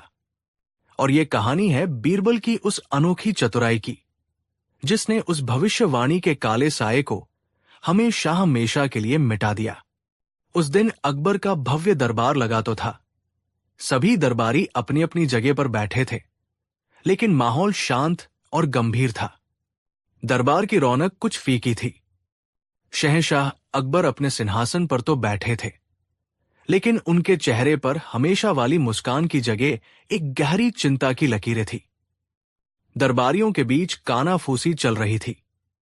वजह थी एक ब्राह्मण पंडित भृगुनाथ का आगमन। पंडित भृगुनाथ काशी के एक जाने माने ज्योतिषी थे। उनकी ख्याति दूर दूर तक फैली थी। कहा जाता था कि उनके मुंह से निकली बात पत्थर की लकीर होती है। उनकी भविष्यवाणियां कभी गलत नहीं होती थी। जब अकबर को उनके बारे में पता चला तो उन्होंने पंडित भृगुनाथ को पूरे सम्मान के साथ आगरा आने का न्योता भेजा। अकबर देखना चाहते थे कि इस पंडित के ज्ञान में आखिर कितनी सच्चाई है। दरबार का दरवाजा खुला और एक लंबा तेजस्वी ब्राह्मण, जिसके माथे पर चंदन का लेप था और आंखों में एक अजीब सी चमक, दरबार में दाखिल हुआ। उसके पीछे 2 शिष्य ताड़पत्रों के गट्ठर लिए चल रहे थे। जैसे ही पंडित भृगुनाथ ने दरबार में कदम रखा, एक अजीब सी खामोशी छा गई। उनके चेहरे पर ज्ञान का तेज तो था, लेकिन साथ ही एक गहरा अहंकार भी झलक रहा था। उन्होंने शहंशाह को झुककर प्रणाम नहीं किया, बल्कि हाथ उठाकर केवल आशीर्वाद देने की मुद्रा बनाई। अकबर को यह बात थोड़ी अजीब लगी, लेकिन उन्होंने इसे नजरअंदाज कर दिया। अकबर ने अपनी गद्दी से उठकर कहा, पंडित जी, आपका स्वागत है आगरा के इस दरबार में। हमने आपके ज्ञान की बहुत प्रशंसा सुनी है। कहते हैं आप भूत, वर्तमान और भविष्य तीनों कालों को अपनी दिव्य दृष्टि से देख सकते हैं। पंडित भृगुनाथ ने एक हल्की रहस्यमयी मुस्कान के साथ कहा, शहंशाह, ये ईश्वर की कृपा और वर्षों की साधना का फल है। ग्रह और नक्षत्र अपनी भाषा में सब कुछ बता देते हैं, बस उन्हें पढ़ने वाला चाहिए। दरबार में बैठे मुल्ला 2 प्याजा से रहा नहीं गया। उन्होंने चुटकी लेते हुए कहा, तो पंडित जी, जरा ये बताइए कि आज हमारे बावर्ची खाने में क्या पक रहा है। दरबार में हल्की सी हंसी गूंज उठी, लेकिन पंडित भृगुनाथ के चेहरे पर कोई शिकन नहीं आई। उन्होंने अपनी आंखें बंद की, कुछ क्षणों के लिए ध्यान लगाया और फिर आंखें खोलकर बोले, शाही बावर्ची खाने में आज शाही कोरमा, शीरमाल और केसर की खीर बन रही है, जिसमें बादाम की जगह पिस्ता डाला गया है, क्योंकि आज सुबह बादाम का बर्तन गिरकर टूट गया था। यह सुनते ही पूरे दरबार में सन्नाटा छा गया। अकबर ने तुरंत एक सिपाही को बावर्ची खाने में भेजकर पता लगाने का हुक्म दिया। कुछ ही देर में सिपाही लौटकर आया और उसने कांपते हुए बताया कि पंडित जी की बात अक्षरशः सत्य है। अब तो अकबर भी हैरान थे। उन्होंने पंडित जी के ज्ञान का लोहा मान लिया।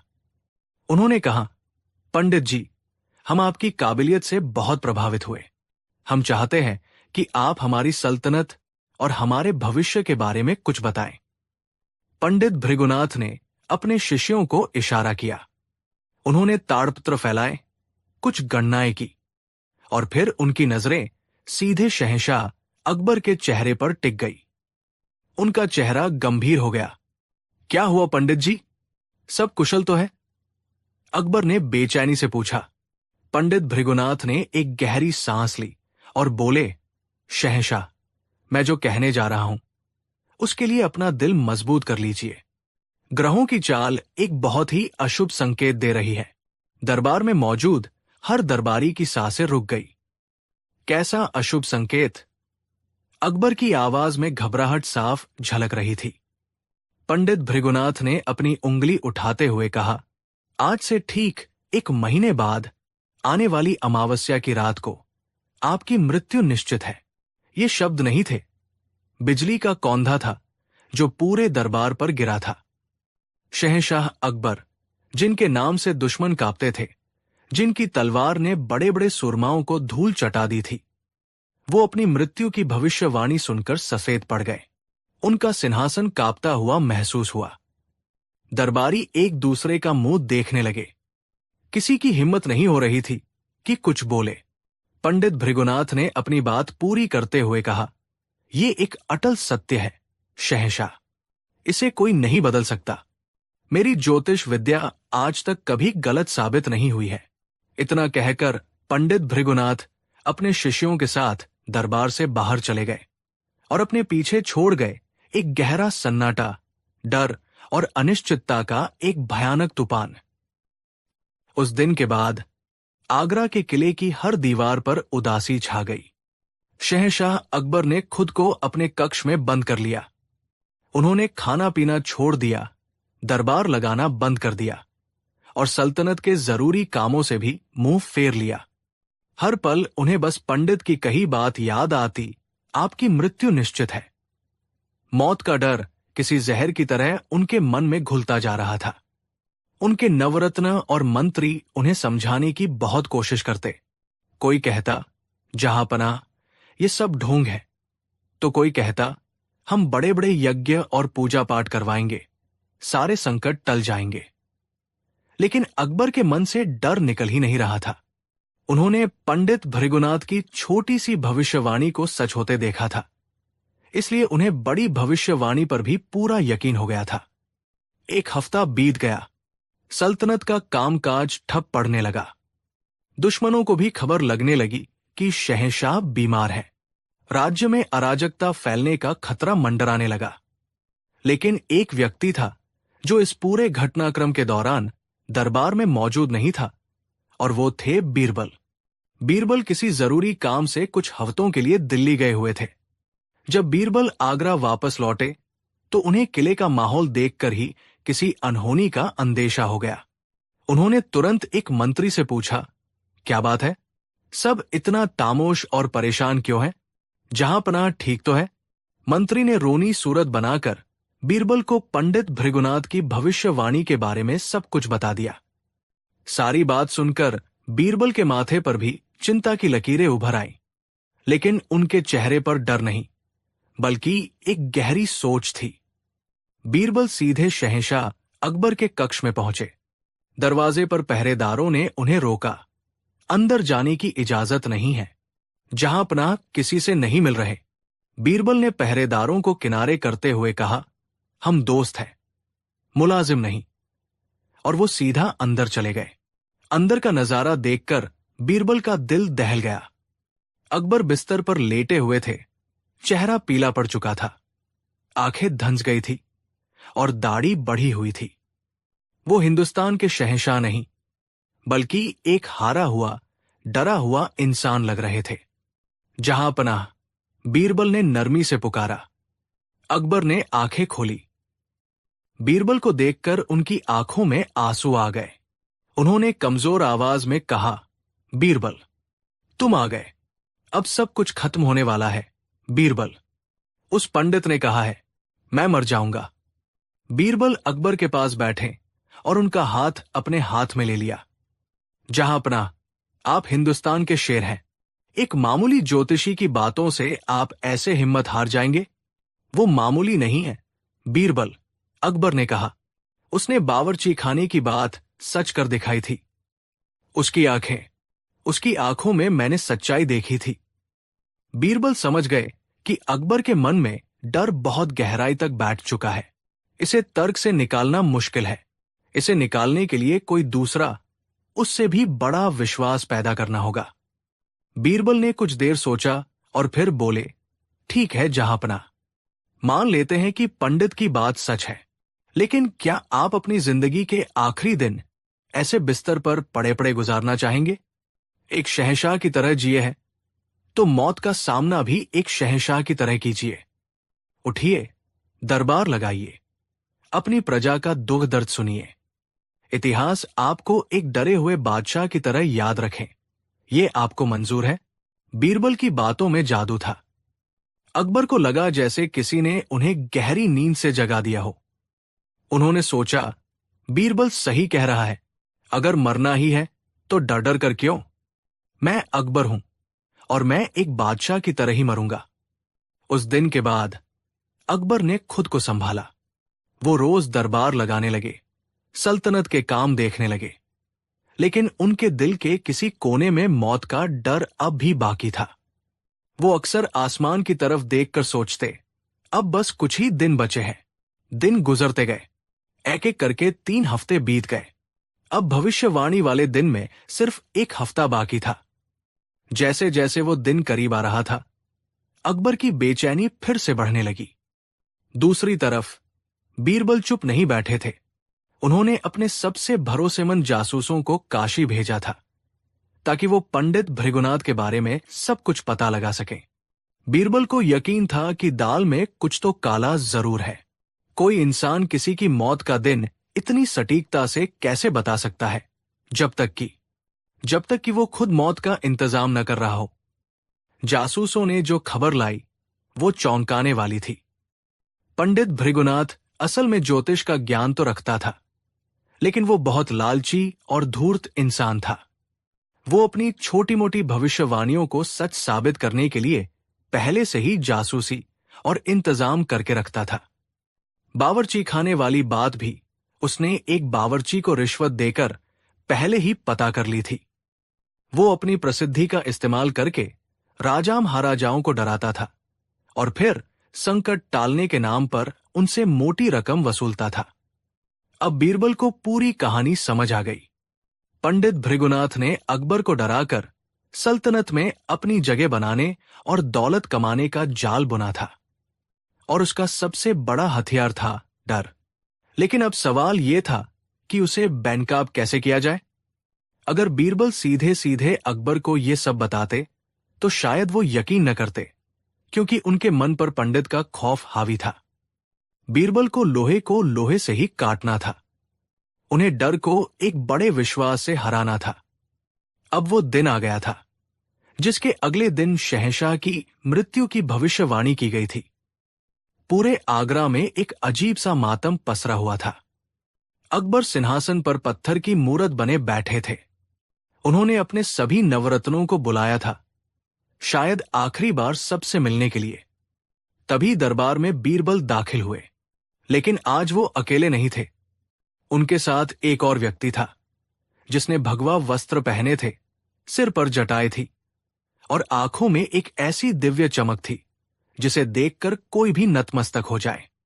उस व्यक्ति को देखते ही पूरा दरबार खड़ा हो गया। अकबर ने हैरानी से पूछा, बीरबल, ये कौन है? बीरबल ने सिर झुकाकर कहा, जहां पनाह, ये है हिमालय से आए योगीराज शिवानंद। ये पिछले 200 वर्षों से तपस्या कर रहे हैं। ये त्रिकालदर्शी है और इनकी सिद्धियों के आगे बड़े बड़े ज्ञानी पानी भरते हैं। मैंने बहुत मिन्नतें करके इन्हें यहां आने के लिए राजी किया है ताकि ये आपके संकट का कोई समाधान निकाल सके। अकबर अपनी गद्दी से उतरकर योगीराज के चरणों में झुक गए। योगीराज ने उन्हें उठाकर आशीर्वाद दिया। पंडित भृगुनाथ को भी इस विशेष दरबार में बुलाया गया था। वो योगीराज को देखकर थोड़ा असहज हो गया। उसे लगा कि उसकी दुकान में कोई और हिस्सेदार आ गया है। अकबर ने योगीराज से हाथ जोड़कर कहा, योगीराज, आप तो सब जानते हैं, मेरे जीवन पर संकट आया है। क्या आप बता सकते हैं कि कल क्या होगा? योगीराज शिवानंद ने अपनी आंखें बंद की। पूरा दरबार सांस रोके खड़ा रहा। कुछ देर बाद उन्होंने आंखें खोली और उनकी आवाज पूरे दरबार में गूंज उठी। शहंशाह, काशी के पंडित ने जो कहा है वो अधूरा सच है। पंडित भृगुनाथ ये सुनकर चौंक गया। अधूरा सच? इसका क्या मतलब? उसने पूछा। योगीराज ने पंडित भृगुनाथ की तरफ देखे बिना कहा, कल आपकी मृत्यु तो लिखी है शहंशाह, लेकिन आपकी मृत्यु अकेले नहीं होगी। अकबर ने कांपते हुए पूछा, तो फिर और कौन मरेगा मेरे साथ? योगीराज ने एक रहस्यमयी मुस्कान के साथ कहा, जिस व्यक्ति ने आपके बारे में ये भविष्यवाणी की है, जो आपकी मृत्यु की कामना कर रहा है, उसकी मृत्यु आपसे ठीक एक पल पहले होगी, और उसकी मृत्यु बहुत ही दर्दनाक तरीके से टुकड़े टुकड़े होकर होगी। ये विधाता का नियम है। जब कोई किसी निर्दोष राजा की मृत्यु की भविष्यवाणी करता है, तो प्रकृति उसे दंड देती है। उसकी मौत राजा से ठीक पहले होती है, ताकि वो अपनी आंखों से अपनी भविष्यवाणी को गलत साबित होते देख सके। योगीराज की बात सुनकर पूरे दरबार में सनसनी फैल गई, लेकिन इसका सबसे ज्यादा असर पंडित भृगुनाथ पर हुआ। उसका चेहरा पीला पड़ गया, जैसे किसी ने सारा खून निचोड़ लिया हो। उसके माथे पर पसीने की बूंदें डर से चमकने लगी। उसे अपनी कानों पर यकीन नहीं हो रहा था। उसने तो अकबर को मारने का पूरा इंतजाम कर रखा था। उसने महल के एक रसोइये को सोने की अशर्फियों का लालच देकर मिला लिया था, जो कल रात अकबर के खाने में जहर मिलाने वाला था। अगर अकबर मर गए तो योगीराज की भविष्यवाणी के अनुसार वो खुद अकबर से एक पल पहले टुकड़े टुकड़े होकर मर जाएगा। ये ख्याल आते ही उसकी रूह कांप गई। वो तुरंत जमीन पर गिर पड़ा और चिल्लाने लगा, नहीं नहीं, ऐसा नहीं हो सकता। मेरी ज्योतिष विद्या गलत नहीं हो सकती। बीरबल ने आगे बढ़कर कहा, पंडित जी, आप इतने बड़े ज्ञानी हैं, आप तो अपना भविष्य भी देख सकते होंगे। जरा बताइए, कल आपके साथ क्या होगा? अब पंडित भृगुनाथ पूरी तरह से फंस चुका था। अगर वो कहता कि वो नहीं मरेगा, तो इसका मतलब था कि शहंशाह भी नहीं मरेंगे, और उसकी भविष्यवाणी झूठी साबित हो जाएगी। और अगर वो कहता कि वो मरेगा, तो मौत के डर से उसकी जान निकल रही थी। उसके पास अब कोई रास्ता नहीं बचा था। वो योगीराज के पैरों में गिर पड़ा और रोते हुए बोला, मुझे बचा लीजिए योगीराज, मुझे बचा लीजिए। शहंशाह नहीं मरेंगे, वो नहीं मर सकते। मैंने झूठ कहा था। और फिर डर के मारे उसने अपना सारा गुनाह कबूल कर लिया। उसने बताया कि कैसे उसने रसोइये को जहर देने के लिए तैयार किया था, और कैसे वो अकबर की मौत के बाद खुद को सबसे बड़ा ज्योतिषी साबित करके सल्तनत से फायदा उठाना चाहता था। सच्चाई सामने आते ही अकबर का चेहरा गुस्से से लाल हो गया। उन्हें यकीन नहीं हो रहा था कि जिस व्यक्ति को वो इतना ज्ञानी समझ रहे थे, वो असल में एक हत्यारा और धोखेबाज निकला। सैनिकों ने तुरंत पंडित भृगुनाथ और उस गद्दार रसोइये को पकड़ लिया। अकबर ने बीरबल की तरफ देखा। उनकी आंखों में प्रशंसा और कृतज्ञता के आंसू थे। उन्होंने सिंहासन से उतरकर बीरबल को गले लगा लिया। बीरबल, आज तुमने सिर्फ मेरी जान नहीं बचाई, तुमने इस सल्तनत को बचाया है। तुमने मुझे मौत के डर से बाहर निकाला है। अगर तुम न होते तो मैं तो उस धोखेबाज की चाल में आकर कब का मर चुका होता। बीरबल ने मुस्कुराते हुए कहा, जहांपनाह, आपको किसी पंडित या जहर ने नहीं, बल्कि आपके अपने डर ने मारा होता। डर ही इंसान का सबसे बड़ा दुश्मन है। मैंने तो बस उस डर को खत्म करने के लिए एक छोटा सा नाटक रचा था। उस दिन के बाद पंडित भृगुनाथ और उसके साथी को उनके किए की सजा मिली, और शहंशाह अकबर के मन से मौत का डर हमेशा हमेशा के लिए निकल गया। उन्होंने ये सीखा कि किसी की बातों पर आंख बंद करके विश्वास करने से पहले अपनी बुद्धि और विवेक का इस्तेमाल करना कितना जरूरी है। ये कहानी हमें सिखाती है कि अंधविश्वास और डर का अंधेरा कितना भी घना क्यों न हो, बुद्धि और चतुराई का एक छोटा सा दीपक उसे मिटाने के लिए काफी होता है। बीरबल ने यह साबित कर दिया कि सबसे बड़ी भविष्यवाणी इंसान की अपनी हिम्मत और समझदारी होती है। कहानी 5। जब हिंदुस्तान पर शहंशाह जलालुद्दीन मोहम्मद अकबर की हुकूमत थी, तब आगरा सिर्फ सल्तनत की राजधानी ही नहीं, बल्कि कला और संस्कृति का एक जीता जागता केंद्र भी था। शहंशाह अकबर को कला से बेपनाह मोहब्बत थी। उन्हें बेहतरीन इमारतों, मधुर संगीत और सबसे बढ़कर लाजवाब चित्रकारी का बहुत शौक था।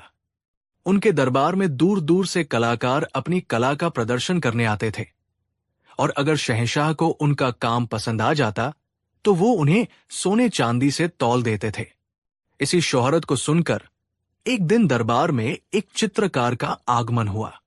उसका नाम था वासुदेव। वो ईरान की धरती से आया था और उसकी आंखों में कला का और जुबान में शहद जैसी मिठास थी। उसने दरबार में आकर शहंशाह को इस तरह झुककर सलाम किया कि जैसे वो कोई कलाकार नहीं बल्कि एक पुराना वफादार सेवक हो। जहां पनाह, उसने अपनी मखमली आवाज में कहा, गुलाम का नाम वासुदेव है। सुना है कि आप कला के सबसे बड़े पारखी हैं। ये नाचीज भी रंगों से खेलने का थोड़ा हुनर रखता है। अगर इजाजत हो तो अपनी कला का एक छोटा सा नमूना पेश करना चाहूंगा। अकबर हमेशा नई प्रतिभा की तलाश में रहते थे। उन्होंने मुस्कुराकर इजाजत दे दी। वासुदेव ने अपने थैले से एक छोटा सा कैनवास निकाला और दरबार में ही शहंशाह के प्रिय मंत्री मानसिंह का चित्र बनाना शुरू कर दिया। दरबार के सभी लोग हैरान थे।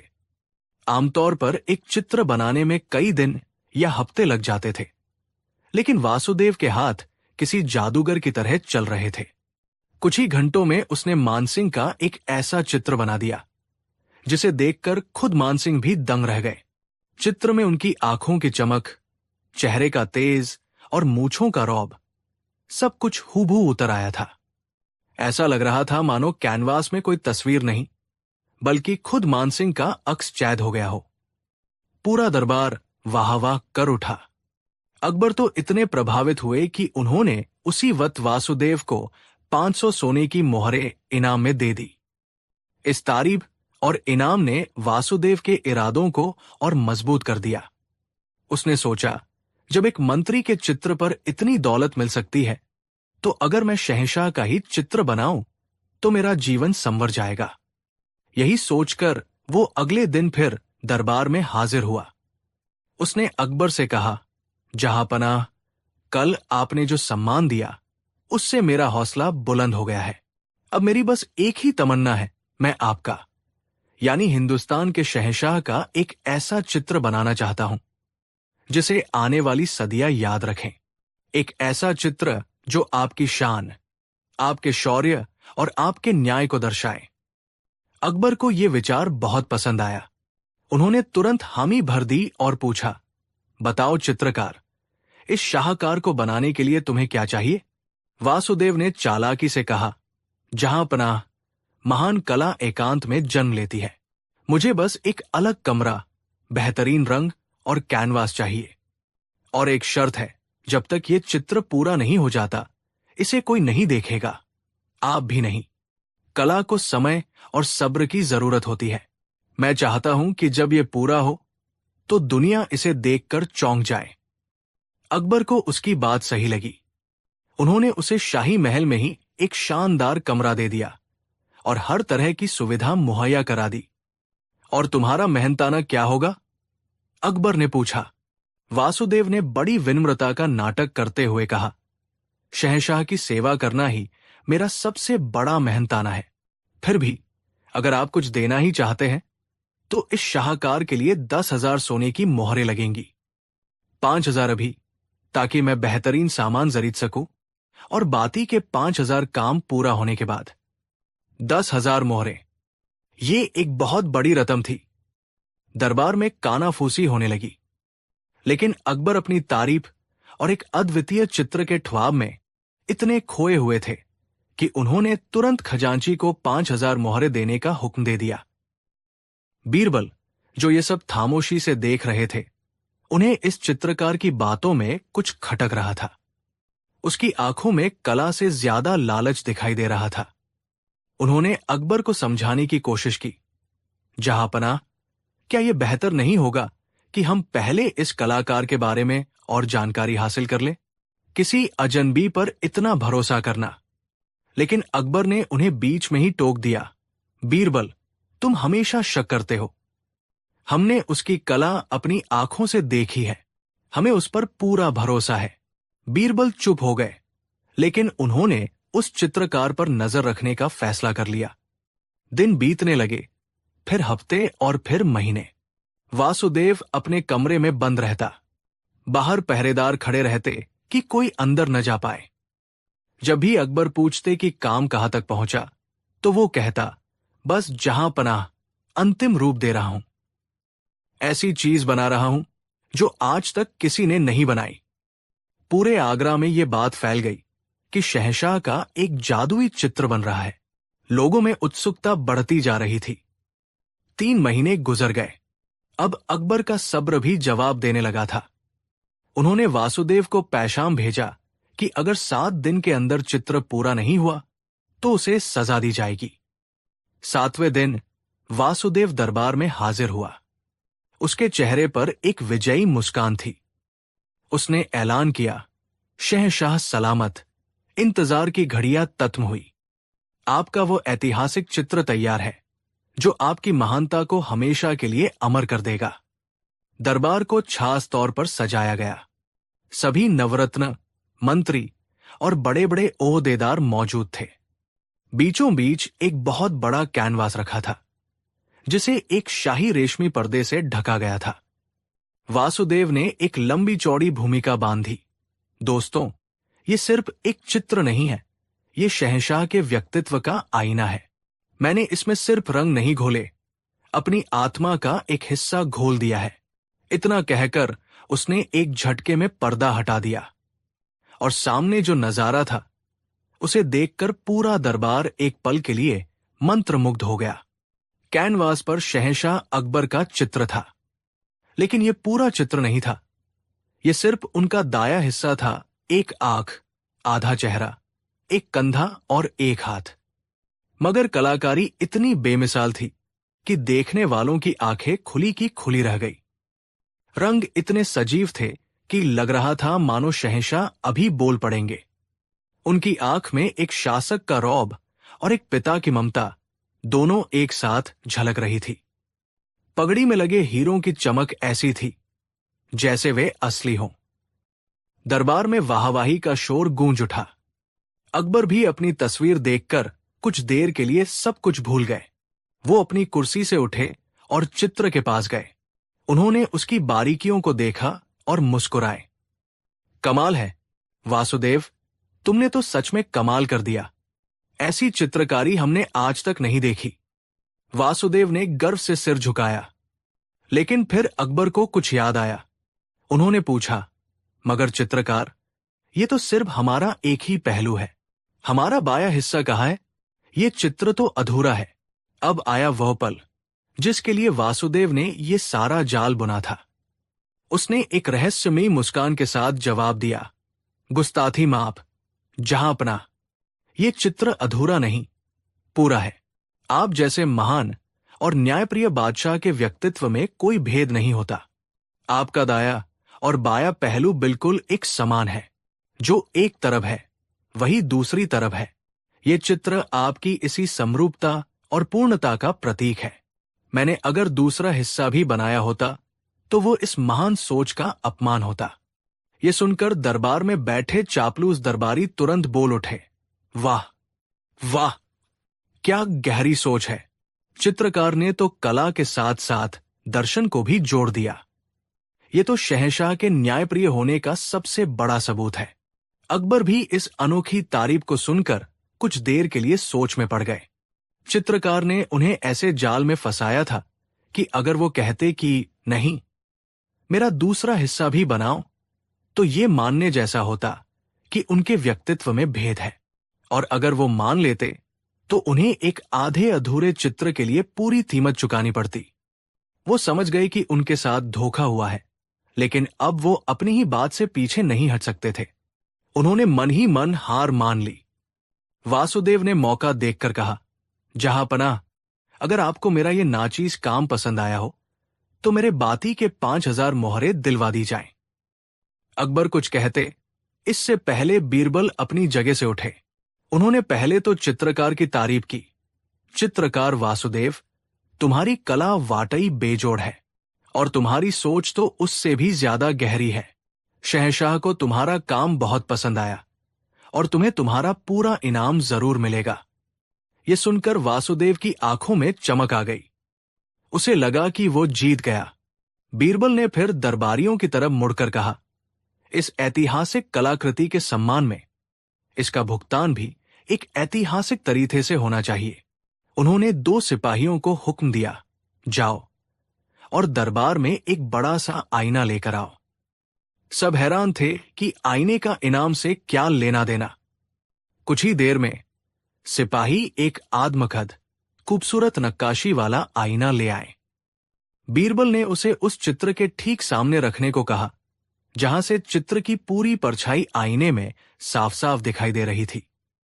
अब ऐसा लग रहा था जैसे आईने में चित्र का दूसरा बायां हिस्सा भी बन गया है और अकबर का चेहरा पूरा हो गया है। बीरबल ने कहा, देखिए जहांपना, आईने ने इस चित्र को पूरा कर दिया। फिर वो खजांची की तरफ मुड़े और बोले, खजांची जी, चित्रकार को उनकी बाती की 5000 सोने की मोहरों वाली थैली दी जाए। खजांची मोहरों की थैली लेकर आगे बढ़ा। वासुदेव का चेहरा लालच से दमक रहा था। वो अपना हाथ बढ़ाने ही वाला था कि बीरबल ने खजांची को रोक दिया। ठहरो, बीरबल ने कहा, मोहरों की थैली चित्रकार को मत दो, इसे इस आईने के सामने रख दो। खजांची ने वैसा ही किया। सोने की मोहरों से भरी थैली की परछाई भी आईने में दिखने लगी। अब बीरबल उस धोखेबाज चित्रकार की तरफ मुड़े और बड़े शांत भाव से बोले, चित्रकार वासुदेव जी, शहंशाह ने आपका इनाम दे दिया है। वो देखिए, आईने के अंदर आपके लिए 5000 सोने की मोहरों की थैली रखी है। कृपया आगे बढ़ें और अपना इनाम ले लें। वासुदेव का मुंह खुला का खुला रह गया। ये क्या मजाक है? आईने में तो सिर्फ परछाई है, मैं उसे कैसे ले सकता हूं? वो बौखलाकर बोला। अब आया बीरबल का अंतिम वार। उन्होंने अपनी आवाज में थोड़ी सत्ती लाते हुए कहा, क्यों नहीं ले सकते चित्रकार जी? ये बिल्कुल न्याय संगत है।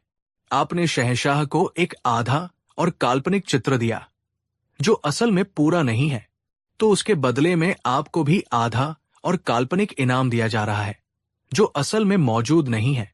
असली आधे चित्र के बदले असली आधे इनाम की परछाई। जैसा काम वैसा दाम। आपका तर्क था कि दाया और बाया पहलू एक समान है, तो हमने भी मान लिया कि असली और नकली इनाम एक समान है। जाइए और आईने से अपना हज वसूल कीजिए। बीरबल की ये बात सुनते ही पूरे दरबार में जोरदार ठहाका गूंज उठा।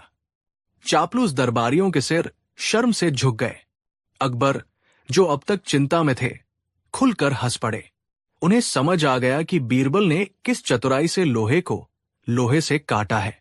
धोखेबाज चित्रकार वासुदेव का चेहरा शर्म और डर से पीला पड़ गया। उसकी सारी चालाकी धरी की धरी रह गई। वो समझ गया कि ये बीरबल का दरबार है, यहां धोखेबाजी नहीं चलेगी। वो तुरंत बीरबल के पैरों में गिर पड़ा और गिड़गिड़ाने लगा, मुझे माफ कर दीजिए हुजूर, मुझसे गलती हो गई, मैं लालच में अंधा हो गया था। उसने अपना सारा गुनाह कबूल कर लिया और बताया कि कैसे उसने दूसरे राज्यों में भी राजाओं को अपनी बातों के जाल में फंसाकर इसी तरह ठगा था। अकबर को उस पर बहुत गुस्सा आया। उन्होंने हुक्म दिया कि उससे 5000 मोहरें जो उसे पहले दी गई थी वापस वसूली जाएं और उसे जेल में डाल दिया जाए। लेकिन बीरबल ने कहा, जहांपनाह, ये कलाकार तो है, बस इसकी नीयत जराब है। इसे जेल में डालने से बेहतर है कि इसे इसकी कला से ही सजा दी जाए। अकबर ने पूछा, वो कैसे बीरबल?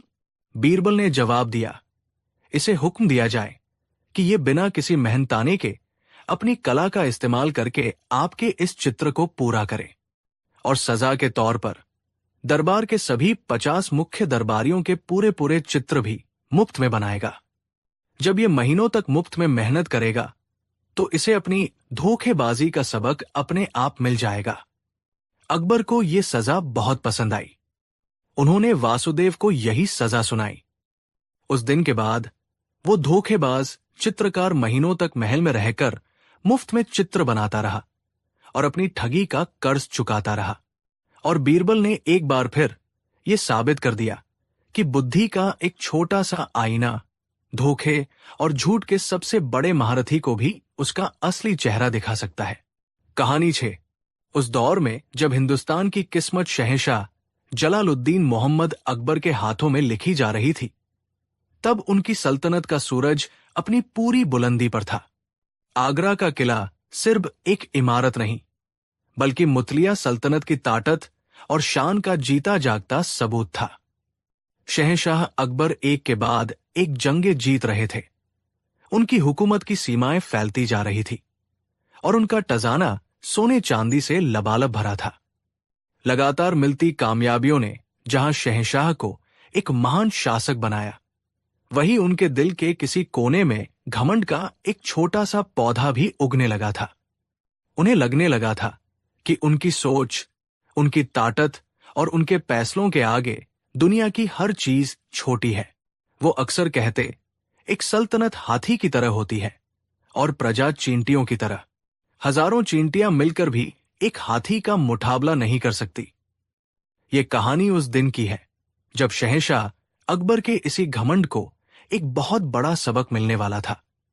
एक ऐसा सबक जो किसी महान योद्धा या विद्वान ने नहीं, बल्कि एक बहुत ही छोटे और साधारण इंसान ने दिया।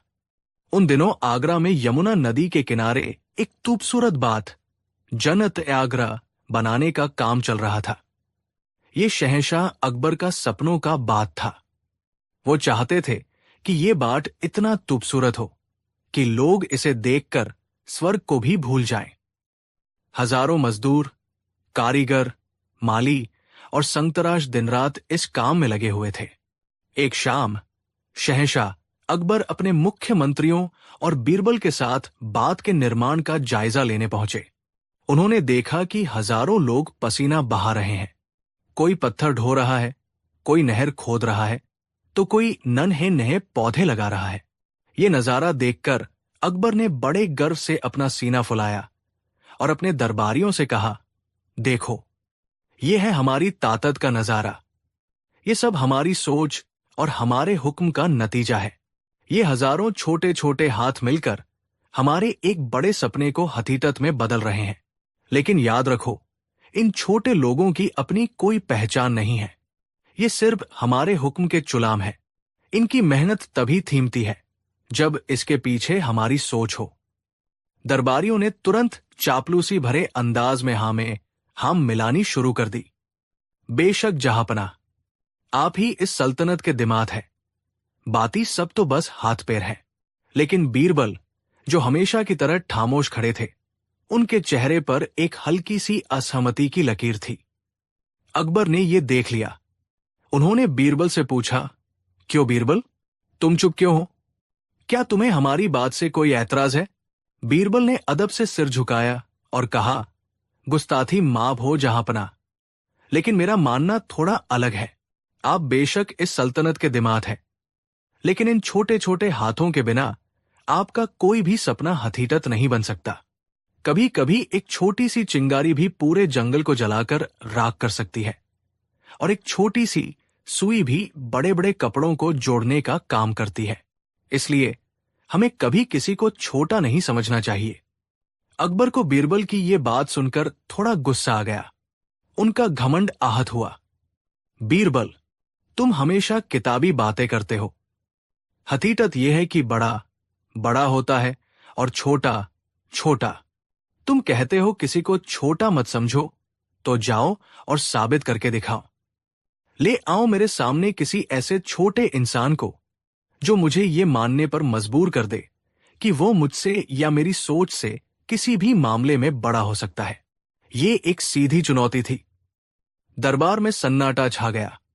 शहंशाह से बड़ा कौन हो सकता था? बीरबल ने चुनौती स्वीकार कर ली। मुझे आपकी शर्त मंजूर है जहांपनाह। मुझे बस 7 दिन का समय दीजिए। मैं आपके सामने एक ऐसे ही छोटे इंसान को पेश करूंगा जो आपको एक बड़ा सबक सिखाएगा। अकबर हंस पड़े। ठीक है, हमें इंतजार रहेगा। अगले कुछ दिन बीरबल ने कोई टास तैयारी नहीं की। वो दरबार आते, काम करते और चले जाते। दरबारी कानाफूसी करने लगे कि बीरबल ने हार मान ली है और वो शहंशाह के गुस्से से बचने का बहाना ढूंढ रहे हैं। लेकिन बीरबल अपना काम खामोशी से कर रहे थे। वो न तो किसी बड़े विद्वान की तलाश में थे, न किसी अमीर व्यापारी की। वो आगरा की तंग गलियों में घूमते, आम लोगों से मिलते, उनके जीवन को देखते। वो जानते थे कि सबसे बड़ा ज्ञान महलों में नहीं, बल्कि आम जिंदगी की पाठशाला में मिलता है।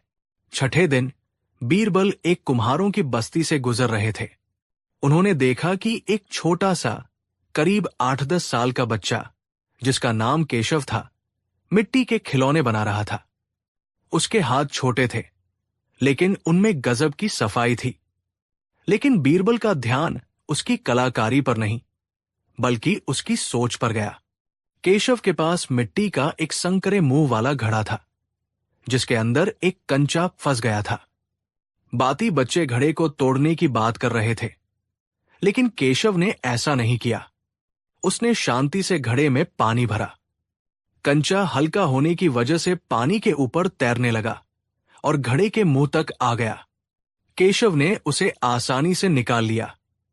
ये छोटी सी घटना देखकर बीरबल मुस्कुराए। उन्हें अपना जवाब मिल गया था।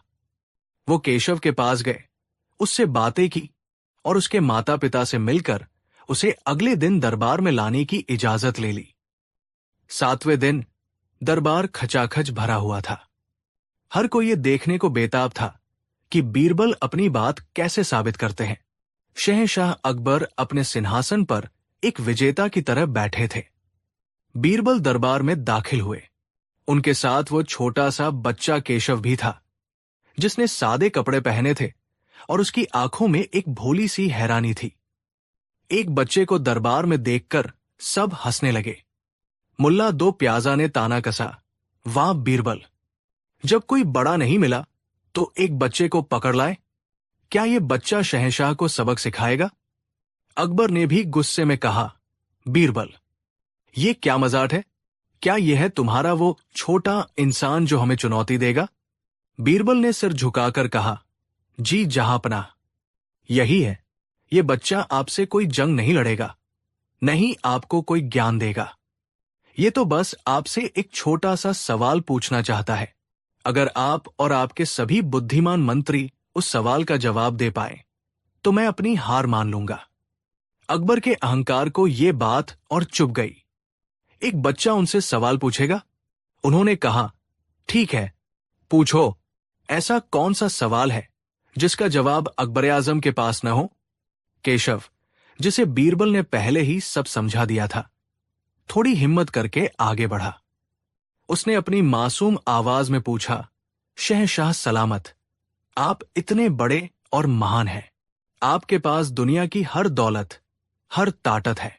क्या आप बता सकते हैं कि इस दुनिया की सबसे कीमती चीज क्या है जो आपके पास भी नहीं है, लेकिन मेरे जैसे एक छोटे से बच्चे के पास है? सवाल सुनकर पूरे दरबार में गहरा सन्नाटा छा गया। ये कैसा सवाल था? ऐसी कौन सी चीज हो सकती थी जो शहंशाह के पास न हो, पर एक करीब बच्चे के पास हो? अकबर पहले तो मुस्कुराए। उन्हें यह सवाल बच्चों जैसा लगा। उन्होंने कहा, यह भी कोई सवाल है? दुनिया की सबसे कीमती चीज कोहिनूर हीरा है और वो हमारे खजाने में है। केशव ने बड़ी मासूमियत से सिर हिलाया। नहीं जहांपनाह, मेरे पास मेरी मां की मुस्कान है। जब वो मुझे देखकर मुस्कुराती है तो वो तुशी मेरे लिए 100 कोहिनूर हीरों से भी ज्यादा कीमती है, और वो आपके पास नहीं है। दरबार में हल्की सी हलचल हुई। बच्चे की बात में सच्चाई थी। अकबर थोड़ा गंभीर हुए। उन्होंने सोचा और बोले, तो फिर दुनिया की सबसे कीमती चीज ताकत है। मेरे एक हुक्म पर लाखों की फौज खड़ी हो जाती है। केशव ने फिर से सिर हिलाया। नहीं जहांपनाह, आप अपनी ताकत से किसी को भी झुका सकते हैं, लेकिन आप किसी को अपना सच्चा दोस्त बनने पर मजबूर नहीं कर सकते। मेरे पास मेरे दोस्त हैं, जिनके साथ मैं बिना किसी मतलब के खेलता हूं। ये सच्ची दोस्ती की दौलत आपके पास नहीं है। अब अकबर की पेशानी पर बल पड़ने लगे। उन्होंने अपने वित्त मंत्री से पूछा। वित्त मंत्री ने कहा, सोना चांदी, दौलत सबसे कीमती है। केशव ने जवाब दिया, मेरे पास सेहत है। मैं दिन भर दौड़ता भागता हूं। मुझे गहरी नींद आती है। मैंने सुना है आपको अपनी सल्तनत की चिंता में रात रात भर नींद नहीं आती। मुझसे अच्छी नींद और सेहत आपके पास नहीं है। एक एक करके दरबार के सभी बुद्धिमान मंत्रियों ने अपने अपने जवाब दिए। ज्ञान, सम्मान, बड़ा साम्राज्य, न्याय। लेकिन केशव ने हर जवाब को अपनी छोटी सी सच्ची दुनिया की दौलत से काट दिया। वो कभी अपनी मां के प्यार की बात करता, कभी दोस्तों के साथ की, कभी तितली के पीछे दौड़ने की खुशी की, तो कभी बारिश में भीगने के मजे की। ये वो छोटी छोटी खुशियां थी जो शहंशाह अपनी बड़ी जिम्मेदारियों के बोझ तले कहीं पीछे छोड़ आए थे। अब अकबर के पास कोई जवाब नहीं बचा था। वो पूरी तरह से निशब्द हो गए थे। एक 8 साल के बच्चे ने उनके और उनके पूरे दरबार के ज्ञान को चुनौती देकर चुप करा दिया था। उनका घमंड टूट रहा था। उन्होंने हार मानते हुए उस बच्चे से पूछा, ठीक है लड़के, हम हार गए। अब तुम ही बताओ, ऐसी कौन सी चीज है जो तुम्हारे पास है और हमारे पास नहीं? केशव ने एक पल के लिए बीरबल की तरफ देखा। बीरबल ने उसे आंखों से इशारा किया। केशव ने अपनी मासूम लेकिन गहरी आवाज में कहा, जहांपनाह, वो सबसे कीमती चीज है, मेरा आने वाला कल। ये जवाब किसी तीर की तरह अकबर के दिल में जाकर लगा। केशव ने समझाना शुरू किया, मेरे पास मेरी पूरी जिंदगी पड़ी है। मैं बड़ा होकर कुछ भी बन सकता हूं, एक कारीगर, एक सिपाही, या शायद आप जैसा एक बड़ा इंसान। मेरे पास सीखने के लिए, गलतियां करने के लिए और सपने देखने के लिए अनगिनत साल है। लेकिन आप, जहांपनाह, आपने अपनी जिंदगी का बड़ा हिस्सा जी लिया है। आपके पास मुझसे ज्यादा बीता हुआ कल है, लेकिन मुझसे कम आने वाला कल। आप अपनी सारी दौलत देकर भी अपना बचपन वापस नहीं पा सकते, या मुझसे ज्यादा भविष्य नहीं नरीद सकते। यही वो सबसे कीमती चीज है जो मेरे पास है और आपके पास मुझसे कम है। बच्चे के मुंह से ये गहरी दार्शनिक बात सुनकर पूरा दरबार सन्न रह गया। अकबर अपनी सिंहासन से उठ खड़े हुए। उनकी आंखों में गुस्सा नहीं, बल्कि एक गहरी समझ और नमी थी। बीरबल अब आगे आए और बोले, देखा जहांपनाह, यही है वो छोटा इंसान और यही है उसका सबक। जिस भविष्य की बात ये बच्चा कर रहा है, वही भविष्य उन हजारों मजदूरों के दिलों में भी है जो आपके बात में काम कर रहे हैं। वो अपने लिए नहीं, बल्कि अपने बच्चों के आने वाले कल के लिए पसीना बहा रहे हैं। हर छोटा इंसान अपने अंदर एक बड़ा भविष्य लेकर चलता है। उनकी मेहनत को छोटा समझना, उनके सपनों और उनके आने वाले कल को छोटा समझने जैसा है। आज अकबर को अपनी गलती का एहसास हो गया था। उनका सारा घमंड पिघलकर आंखों से बहने लगा था। वो सिंहासन से उतरे, उस छोटे से बच्चे केशव के पास गए और उसके सिर पर हाथ रखकर बोले, बेटा, आज तुमने हमें नहीं, हमारे घमंड को हराया है। तुमने आज हमें वो सबक सिखाया है जो बड़ी बड़ी किताबें और बड़ी बड़ी जंगें भी नहीं सिखा सकी। शहंशाह ने केशव को ढेरों इनाम दिए और उसके परिवार को शाही संरक्षण में ले लिया। उस दिन के बाद शहंशाह अकबर का नजरिया हमेशा के लिए बदल गया। वो अपनी प्रजा के हर छोटे से छोटे इंसान की इज्जत करने लगे। वो समझ गए थे कि एक सल्तनत सिर्फ राजा की सोच से नहीं, बल्कि अपनी प्रजा के हर सदस्य के छोटे छोटे योगदान, उनकी मेहनत और उनके सपनों से महान बनती है। और इस तरह एक छोटे से बच्चे ने यह साबित कर दिया कि दुनिया में कोई भी इंसान छोटा नहीं होता। हर किसी के पास कोई न कोई ऐसी कीमती चीज जरूर होती है जो बड़े बड़ों के पास भी नहीं होती। बस उसे देखने के लिए नजर चाहिए, घमंड नहीं। कहानी 7। आगरा का किला सूरज की सुनहरी किरणों में नहाया हुआ था। यमुना नदी के किनारे बसा ये विशाल साम्राज्य मुगल सल्तनत की शान का प्रतीक था। आज दरबार में एक विशेष उत्सव का माहौल था। बादशाह अकबर ने पड़ोसी राज्य पर एक बड़ी कूटनीतिक विजय प्राप्त की थी और इस अवसर पर एक शानदार दावत का आयोजन किया गया था। दरबार-ए-ताश खचाखच भरा हुआ था। रेशमी कालीन, सोने चांदी के बर्तन और इत्र की मनमोहक सुगंध हवा में घुली हुई थी। बादशाह अकबर अपने भव्य सिंहासन पर विराजमान थे। उनके चेहरे पर विजय और संतोष का तेज था। उनके बगल में उनके सबसे प्रिय और बुद्धिमान सलाहकार बीरबल हमेशा की तरह शांत और सहज भाव से बैठे थे। दावत शुरू हुई। एक से बढ़कर एक लजीज पकवान परोसे जा रहे थे। ईरानी पुलाव, कश्मीरी कबाब, शाही कोरमा और तरह तरह की मिठाइयों की खुशबू से पूरा हॉल महक रहा था। सभी दरबारी, मंत्री और मेहमान इन व्यंजनों का आनंद ले रहे थे। लेकिन इस खुशनुमा माहौल में एक जोड़ी आंखें ऐसी भी थी जिनमें खुशी की जगह ईर्ष्या की आग जल रही थी। ये आंखें थी हकीम मिर्जा की। हकीम मिर्जा दरबार का एक पुराना और सम्मानित सदस्य था। उसे अपनी विद्वता और समझ पर बड़ा घमंड था। लेकिन जब से बीरबल दरबार में आए थे, बादशाह अकबर का सारा ध्यान उन्हीं पर केंद्रित रहता था। हर मुश्किल सवाल का जवाब बीरबल के पास होता, हर समस्या का समाधान बीरबल निकाल लेते। बादशाह के मुंह से हर बात पर वाह बीरबल सुनना हकीम मिर्जा के सीने पर सांप लौटने जैसा था। आज उसने बीरबल को नीचा दिखाने का एक अचूक मौका ढूंढ निकाला था। उसने महीनों की योजना के बाद एक ऐसा दाव तैयार किया था जिससे बीरबल की बुद्धिमानी की धज्जियां उड़ जाएं और पूरी महफिल में उनका मजाक बने। हकीम मिर्जा ने अपने खास खानसामे को बुलाकर एक विशेष पकवान तैयार करवाया था। बाहर से ये पकवान शाही मलाई कोफ्ता जैसा दिखता था, सफेद मखमली ग्रेवी में डूबे हुए नरम कोफ्ते जिन पर केसर और पिस्ते की सजावट थी।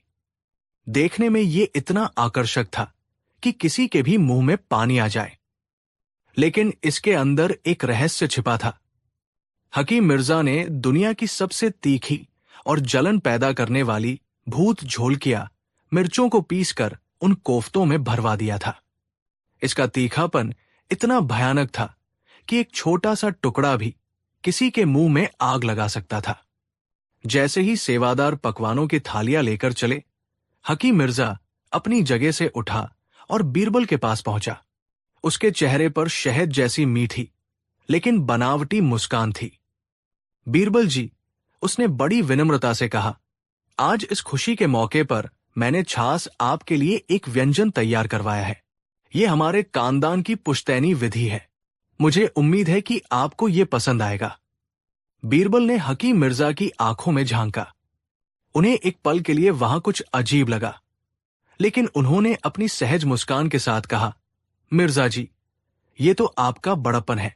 आपने इतनी मेहनत की तो हम इसे जरूर चखेंगे।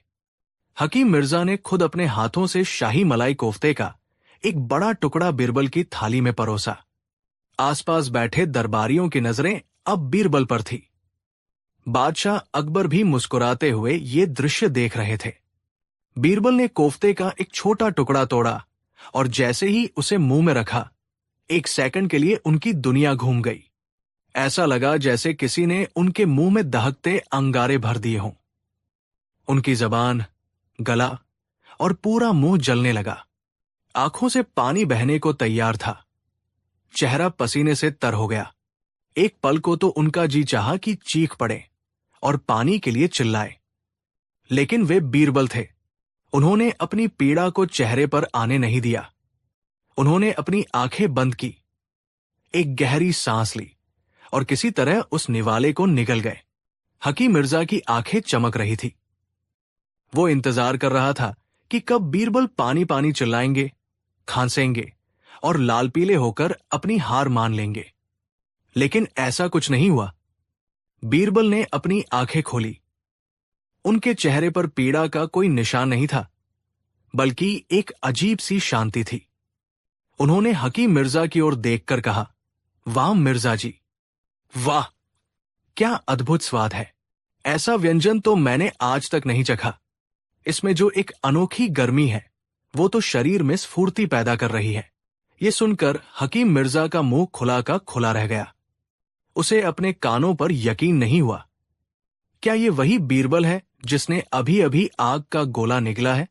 बाकी दरबारी भी हैरान थे। बादशाह अकबर को भी आश्चर्य हुआ। उन्होंने पूछा, बीरबल, क्या ये सचमुच इतना स्वादिष्ट है? तुम्हारे चेहरे के भाव तो कुछ और ही कह रहे थे। बीरबल ने बादशाह की ओर मुड़कर सिर झुकाकर कहा, जहांपनाह, ये इतना दिव्य है कि इसे चखते ही मेरी आंखों में खुशी के आंसू आ गए। इसकी गर्मी मेरे शरीर के हर रोग को दूर कर रही है। हकीम मिर्जा जी तो सिर्फ एक दरबारी नहीं, एक महान वैद्य भी है। उन्होंने इस पकवान में जरूर कोई चमत्कारी जड़ी बूटी मिलाई है। अब तो हकीम मिर्जा पूरी तरह चकरा गया। उसकी सारी योजना पर पानी फिर गया था। वो बीरबल को अपमानित करना चाहता था, लेकिन बीरबल ने तो उल्टे उसी की तारीफों के पुल बांध दिए। बादशाह अकबर बीरबल की बात सुनकर बहुत प्रसन्न हुए। उन्होंने हकीम मिर्जा की ओर देखकर कहा, मिर्जा, तुम तो छुपे रुस्तम निकले। हमें तो पता ही नहीं था कि तुम इतना बेहतरीन पकवान बनाते हो। लाओ, जरा हम भी चखें। ये सुनते ही हकीम मिर्जा के पैरों तले जमीन खिसक गई। अगर बादशाह ने इसे चख लिया तो उनका तीखेपन से बुरा हाल हो जाएगा और मिर्जा का सिर कलम होना तय था। नहीं नहीं जहांपनाह, वो घबराकर बोला, ये पकवान सिर्फ ठास मिजाज के लोगों के लिए है। आपके लिए मैंने शाही कोरमा तैयार करवाया है। लेकिन अकबर कहां मानने वाले थे। उन्होंने कहा, अरे, जब बीरबल को इतना पसंद आया है तो हमें भी चखने दो। लाओ इधर। हकीम मिर्जा का चेहरा पीला पड़ गया। वो कांपते हाथों से बादशाह को परोसने के लिए आगे बढ़ा। बीरबल ये सब देख रहे थे और उनके होंठों पर एक हल्की रहस्यमयी मुस्कान थी। उन्होंने समझ लिया था कि मिर्जा अपनी ही चाल में फंस चुका है। बीरबल ने सही समय पर हस्तक्षेप किया। ठहरिए जहांपनाह, उन्होंने कहा, यह पकवान वाकई बहुत गर्म तासीर का है और जैसा कि मिर्जा जी ने कहा, यह हर किसी के लिए नहीं है। मैंने तो इसका स्वाद ले लिया, अब इसका असली हकदार तो कोई और ही है। कौन है वो? अकबर ने पूछा। बीरबल ने हकीम मिर्जा की ओर इशारा करते हुए कहा, जहांपनाह, जिसने इतनी मेहनत और प्यार से इसे बनाया है, सबसे पहले उसे ही इसका पूरा आनंद लेना चाहिए। मिर्जा जी, आप कृपया ये पूरी कटोरी ग्रहण करें।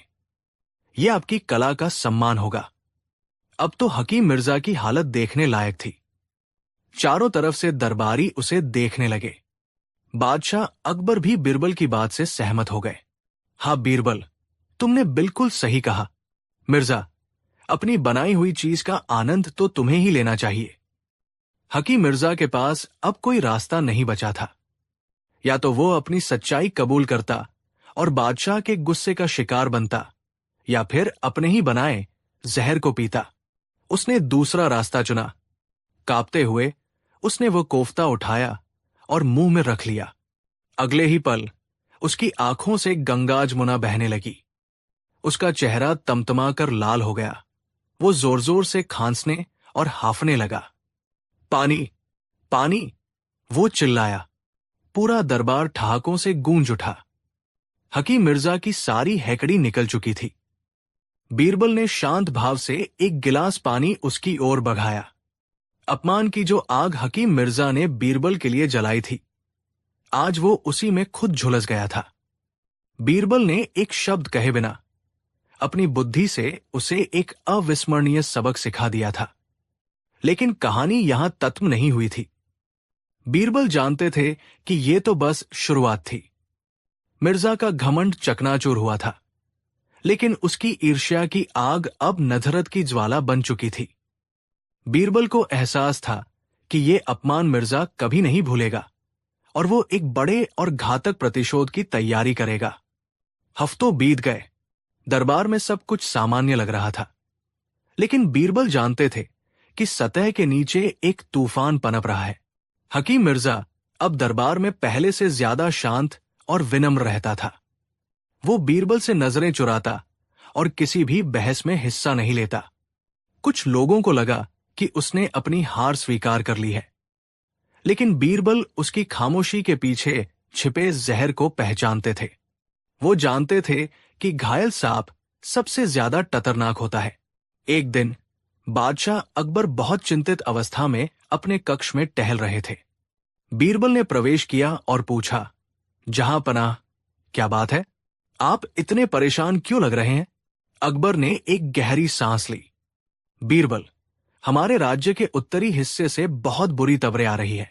वहां एक रहस्यमयी बीमारी फैली है जिससे लोग कमजोर होकर मर रहे हैं। लेकिन सबसे अजीब बात यह है कि यह बीमारी सिर्फ उन्हीं गांवों में फैल रही है जहां हमारे सैनिक छावनियों में रहते हैं। बीरबल की त्योरियां चढ़ गई। क्या शाही हकीमों ने इसकी जांच की? हां, अकबर ने कहा, उन्होंने की, लेकिन वे कुछ समझ नहीं पा रहे। उनका कहना है कि ये न तो कोई जाने पहचानी महामारी है और न ही जहर का मामला। लोगों का शरीर अंदर से खोखला होता जा रहा है।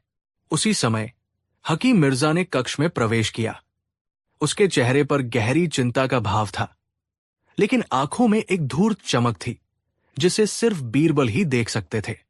जहांपनाह, मिर्जा ने सिर झुकाकर कहा, मैंने इस रहस्यमयी बीमारी पर बहुत शोध किया है।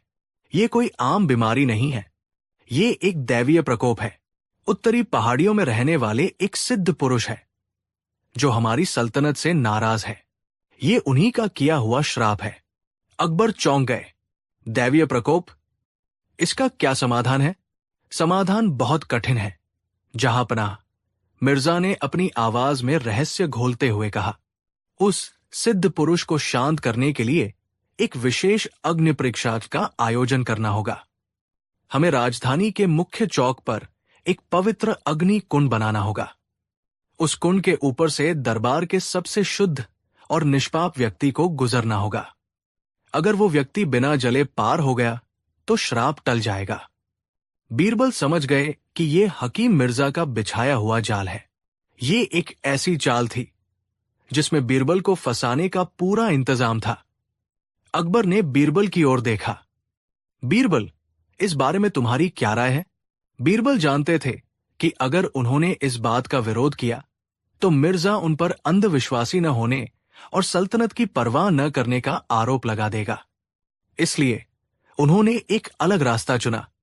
जहांपनाह, बीरबल ने कहा, हकीम मिर्जा जी ने बहुत गहरा अध्ययन किया है। हमें उनकी बात को गंभीरता से लेना चाहिए। अगर सल्तनत की भलाई के लिए अग्नि परीक्षा जरूरी है तो वो जरूर होनी चाहिए। लेकिन सवाल यह है कि दरबार में सबसे शुद्ध और निष्पाप व्यक्ति कौन है? इसका फैसला कैसे होगा? हकीम मिर्जा तुरंत बोला, इसका फैसला तो सर्वविदित है। जो व्यक्ति बादशाह का सबसे प्रिय है, जो सबसे बुद्धिमान माना जाता है और जिस पर सल्तनत की सबसे बड़ी जिम्मेदारियां हैं, वही इस परीक्षा के योग्य है, और वो व्यक्ति आप है, बीरबल जी। दरबार में सन्नाटा छा गया। मिर्जा ने अपना पासा फेंक दिया था। उसने बीरबल को एक ऐसे चक्रव्यूह में फंसा दिया था जहां से निकलना असंभव लग रहा था। अगर बीरबल मना करते तो वो कायर और पापी कहलाते, और अगर वो आग पर चलने के लिए तैयार हो जाते तो उनका जलकर मरना निश्चित था। बादशाह अकबर भी चिंतित हो गए। वो बीरबल को किसी भी हाल में खोना नहीं चाहते थे। नहीं, ये नहीं हो सकता। बीरबल, तुम ये परीक्षा नहीं दोगे। लेकिन बीरबल के चेहरे पर चिंता की एक भी लकीर नहीं थी। उन्होंने मुस्कुराते हुए कहा, जहांपनाह, अगर मेरी जान देने से सल्तनत का भला होता है तो मैं इसके लिए तैयार हूं। मैं ये अग्नि परीक्षा दूंगा। हकीम मिर्जा की आंखें खुशी से चमक उठीं। उसकी चाल कामयाब हो गई थी। उसने मन ही मन सोचा, बीरबल, तुमने मेरे मुंह में आग लगाई थी, अब तुम खुद आग में जलकर राख हो जाओगे। अग्नि परीक्षा के लिए 7 दिन बाद का समय तय किया गया। बीरबल ने बादशाह से 7 दिनों की मोहलत मांगी ताकि वो खुद को इस पवित्र कार्य के लिए तैयार कर सके। बादशाह ने भारी मन से इसकी इजाजत दे दी। अगले 7 दिन बीरबल ने जो किया वो किसी की समझ में नहीं आ रहा था। उन्होंने खुद को अपने घर में बंद नहीं किया, नहीं कोई पूजा पाठ किया। इसके बजाय उन्होंने अपने कुछ वफादार सेवकों को साथ लिया और एक अजीब काम शुरू किया। उन्होंने शहर के बाहर एक गुप्त जगह पर एक लंबा और गहरा गड्ढा खुदवाना शुरू किया, ठीक वैसा ही जैसा अग्नि परीक्षा के लिए खोदा जाने वाला था। फिर उन्होंने बड़ी मात्रा में नौसादर, अमोनियम क्लोराइड और गंधक, सल्फर मंगवाया। साथ ही उन्होंने कुछ ऐसे रसायन भी मंगवाए जो ठंडी आग पैदा करने के लिए जाने जाते थे, लेकिन ये बात बहुत कम लोग जानते थे। उन्होंने अपने सेवकों को उस गड्ढे में एक छाछ तरीके से लकड़ियां और रसायन बिछाने का प्रशिक्षण दिया। उन्होंने उन्हें सिखाया कि कैसे नीचे एक पतली, अदृश्य परत बनाई जाए जो गर्मी को ऊपर आने से रोकेगी और ऊपर सिर्फ धुआं और हल्की, हानिरहित लपटें पैदा करेगी जो देखने में भयानक लगेंगी लेकिन असल में ठंडी होंगी। इस बीच हकीम मिर्जा पूरे शहर में यह प्रचार कर रहा था कि बीरबल अपनी मौत के डर से अजीब अजीब टोटके कर रहे हैं।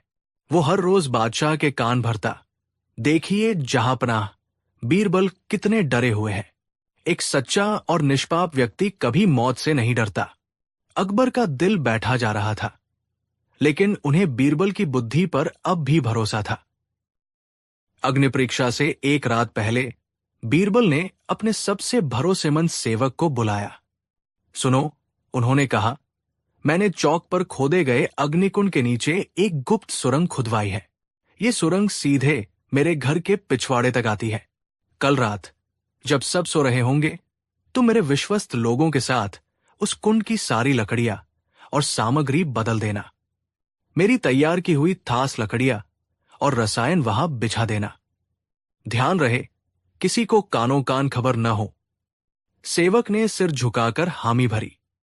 वो बीरबल की योजना की प्रतिभा पर दंग था। आखिरकार अग्नि परीक्षा का दिन आ गया। आगरा के मुख्य चौक पर हजारों की भीड़ जमा थी। एक विशाल 10 फुट लंबा और 4 फुट गहरा गड्ढा खोदा गया था, जिसमें सूखी लकड़ियां और घी भरा हुआ था। हकीम मिर्जा खुद अपनी देखरेख में सब कुछ करवा रहा था, यह सुनिश्चित करने के लिए कि आग इतनी प्रचंड हो कि बीरबल का बचना नामुमकिन हो। उसे ये नहीं पता था कि रात के अंधेरे में उसकी सारी व्यवस्था बदली जा चुकी थी। बादशाह अकबर, उनके मंत्री और सभी दरबारी एक ऊंचे मंच पर बैठे थे। अकबर का चेहरा उतरा हुआ था, जबकि हकीम मिर्जा की आंखों में विजय की क्रूर चमक थी। बीरबल सफेद वस्त्र धारण किए शांत चेहरे के साथ आगे बढ़े। उन्होंने भीड़ और बादशाह को प्रणाम किया। हकीम मिर्जा ने आगे बढ़कर कहा, विधि के अनुसार इस पवित्र अग्नि को जलाने का अधिकार उसी को है जो इस परीक्षा का कारण है। मैं स्वयं इस अग्नि को प्रज्वलित करूंगा। उसने एक मशाल उठाई और उसे गड्ढे में फेंक दिया। गड्ढे में डालते ही एक भयानक धमाके जैसी आवाज हुई और आग की लपटें आसमान छूने लगी। आग का रंग नारंगी और नीला था और उसमें से एक अजीब गंध वाला धुआं उठ रहा था। देखने में यह आग इतनी भयावह लग रही थी कि भीड़ में खड़े लोग भी उसकी गर्मी महसूस कर रहे थे। मिर्जा मन ही मन हंसा। अब बचकर दिखाओ बीरबल। बीरबल ने अपनी आंखें बंद की, ईश्वर का ध्यान किया और शांत कदमों से आग के कुंड की ओर बढ़े। लोगों की सांसें रुक गई। बादशाह अकबर ने अपनी आंखें बंद कर ली। बीरबल ने अपना पहला कदम दहकते हुए अंगारों पर रखा। और कुछ नहीं हुआ। उन्होंने दूसरा कदम रखा, फिर तीसरा, और वो शांत भाव से चलते हुए आग के दरिया के ऊपर से ऐसे गुजर गए जैसे वो फूलों की सैज हो। उनके कपड़ों को, उनके शरीर को एक भी आंच नहीं आई। जब वो कुंड के दूसरी ओर पहुंचे तो पूरी भीड़ में एक चमत्कारी सन्नाटा छा गया। फिर अचानक बीरबल जिंदाबाद, बीरबल एक संत है के नारों से आसमान गूंज उठा। बादशाह अकबर ने अपनी आंखें खोली और जब उन्होंने बीरबल को सुरक्षित देखा तो उनकी आंखों में खुशी के आंसू आ गए। वो सिंहासन से उतरकर बीरबल के पास आए और उन्हें गले लगा लिया। लेकिन एक व्यक्ति था जो अपनी आंखों पर विश्वास नहीं कर पा रहा था। वो था हकीम मिर्जा। उसका चेहरा सफेद पड़ गया था। ये असंभव था। ये कोई चमत्कार नहीं हो सकता। इसमें जरूर कोई धोखा है। बीरबल सीधे हकीम मिर्जा के पास पहुंचे। उनके चेहरे पर वही शांत मुस्कान थी। मिर्जा जी, आपने कहा था कि ये दैवीय प्रकोप है और किसी शुद्ध व्यक्ति के आग पर चलने से ही ये शांत होगा। मैं तो चल चुका, लेकिन मेरी आत्मा कहती है कि ये श्राप इतना शक्तिशाली है कि एक व्यक्ति की पवित्रता से काम नहीं चलेगा। तो फिर क्या करना होगा? मिर्जा ने हकलाते हुए पूछा। बीरबल ने बादशाह की ओर देखकर कहा, जहांपनाह, इस श्राप को जड़ से मिटाने के लिए जरूरी है कि दरबार का हर एक मंत्री और सलाहकार इस अग्नि पर से गुजरे, ताकि सिद्ध पुरुष को यकीन हो जाए कि आपकी पूरी सल्तनत ही पवित्र है। और इस पवित्र कार्य की शुरुआत उस व्यक्ति को करनी चाहिए जिसने इस समाधान को खोजा है। हकीम मिर्जा जी, आप ही इस यज्ञ का नेतृत्व करें। ये सुनते ही हकीम मिर्जा की रूह कांप गई। उसने अपनी आंखों से उस आग की भयावता देखी थी। उसे यकीन था कि अगर उसने एक कदम भी रखा तो वो जलकर राख हो जाएगा। मैं नहीं कर सकता, वो चीखा। क्यों नहीं? बीरबल ने पूछा। क्या आपको अपनी ही बताई विधि पर विश्वास नहीं है, या फिर आपको अपनी पवित्रता पर संदेह है? चारों ओर खड़े दरबारी मिर्जा को घूरने लगे। बादशाह अकबर की आंखें गुस्से से लाल हो गई। मिर्जा, तुम्हें बीरबल की बात माननी होगी। चलो, अग्नि पर चलो और अपनी वफादारी और पवित्रता साबित करो। हकीम मिर्जा के पास अब कोई चारा नहीं था। वो जानता था कि ये आग असली है और उसे मार डालेगी। मौत के डर ने उसके अंदर के सारे राज उगलवा दिए। वो बादशाह के कदमों में गिर पड़ा और रोते हुए बोला, मुझे माफ कर दीजिए जहांपनाह। ये सब मेरा षड्यंत्र था। कोई दैवीय प्रकोप नहीं है, कोई श्राप नहीं है। उत्तरी सीमा पर बीमारी मैंने ही अपने गुप्त एजेंटों के जरिए फैलाई थी। मैंने पानी के स्रोतों में एक धीमा जहर मिलवाया था, ताकि मैं बीरबल को इस अग्नि परीक्षा के जाल में फंसाकर मार सकूं। ये आग असली है जहांपनाह। ये मुझे जलाकर राख कर देगी।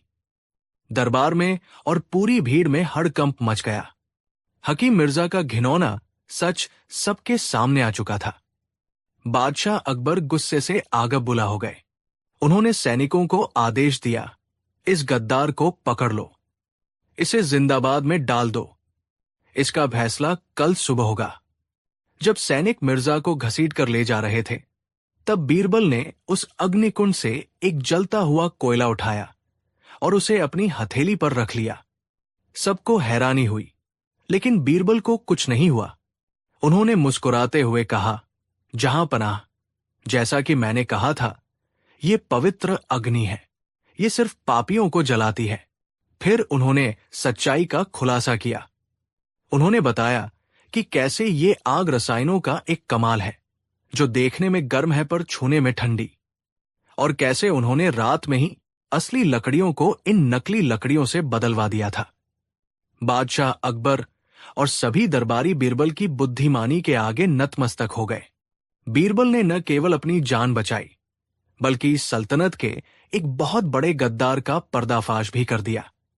बाद में अकबर ने अकेले में बीरबल से पूछा, बीरबल, तुमने मिर्जा को उसी की चाल में फंसाकर बहुत अच्छा किया, लेकिन तुमने पहली दावत में उसके दिए जहरीले कोफ्ते खाकर उसे इतनी आसानी से क्यों जाने दिया? बीरबल ने मुस्कुराते हुए जवाब दिया, जहांपनाह, छोटे घाव को नजरअंदाज कर देना चाहिए, ताकि दुश्मन को अपनी जीत का भ्रम हो जाए। जब वो उस भ्रम में एक बड़ी गलती करता है, तब उसे जड़ से उखाड़ फेंकना आसान हो जाता है। उसने मुझे तीखेपन की आग में जलाने की कोशिश की थी, जो एक छोटा अपमान था। मैंने उसे मौत की आग के डर में झुलसाया। जैसे को तैसा, जहांपनाह। बादशाह अकबर ने बीरबल की इस गहरी सोच को सलाम किया।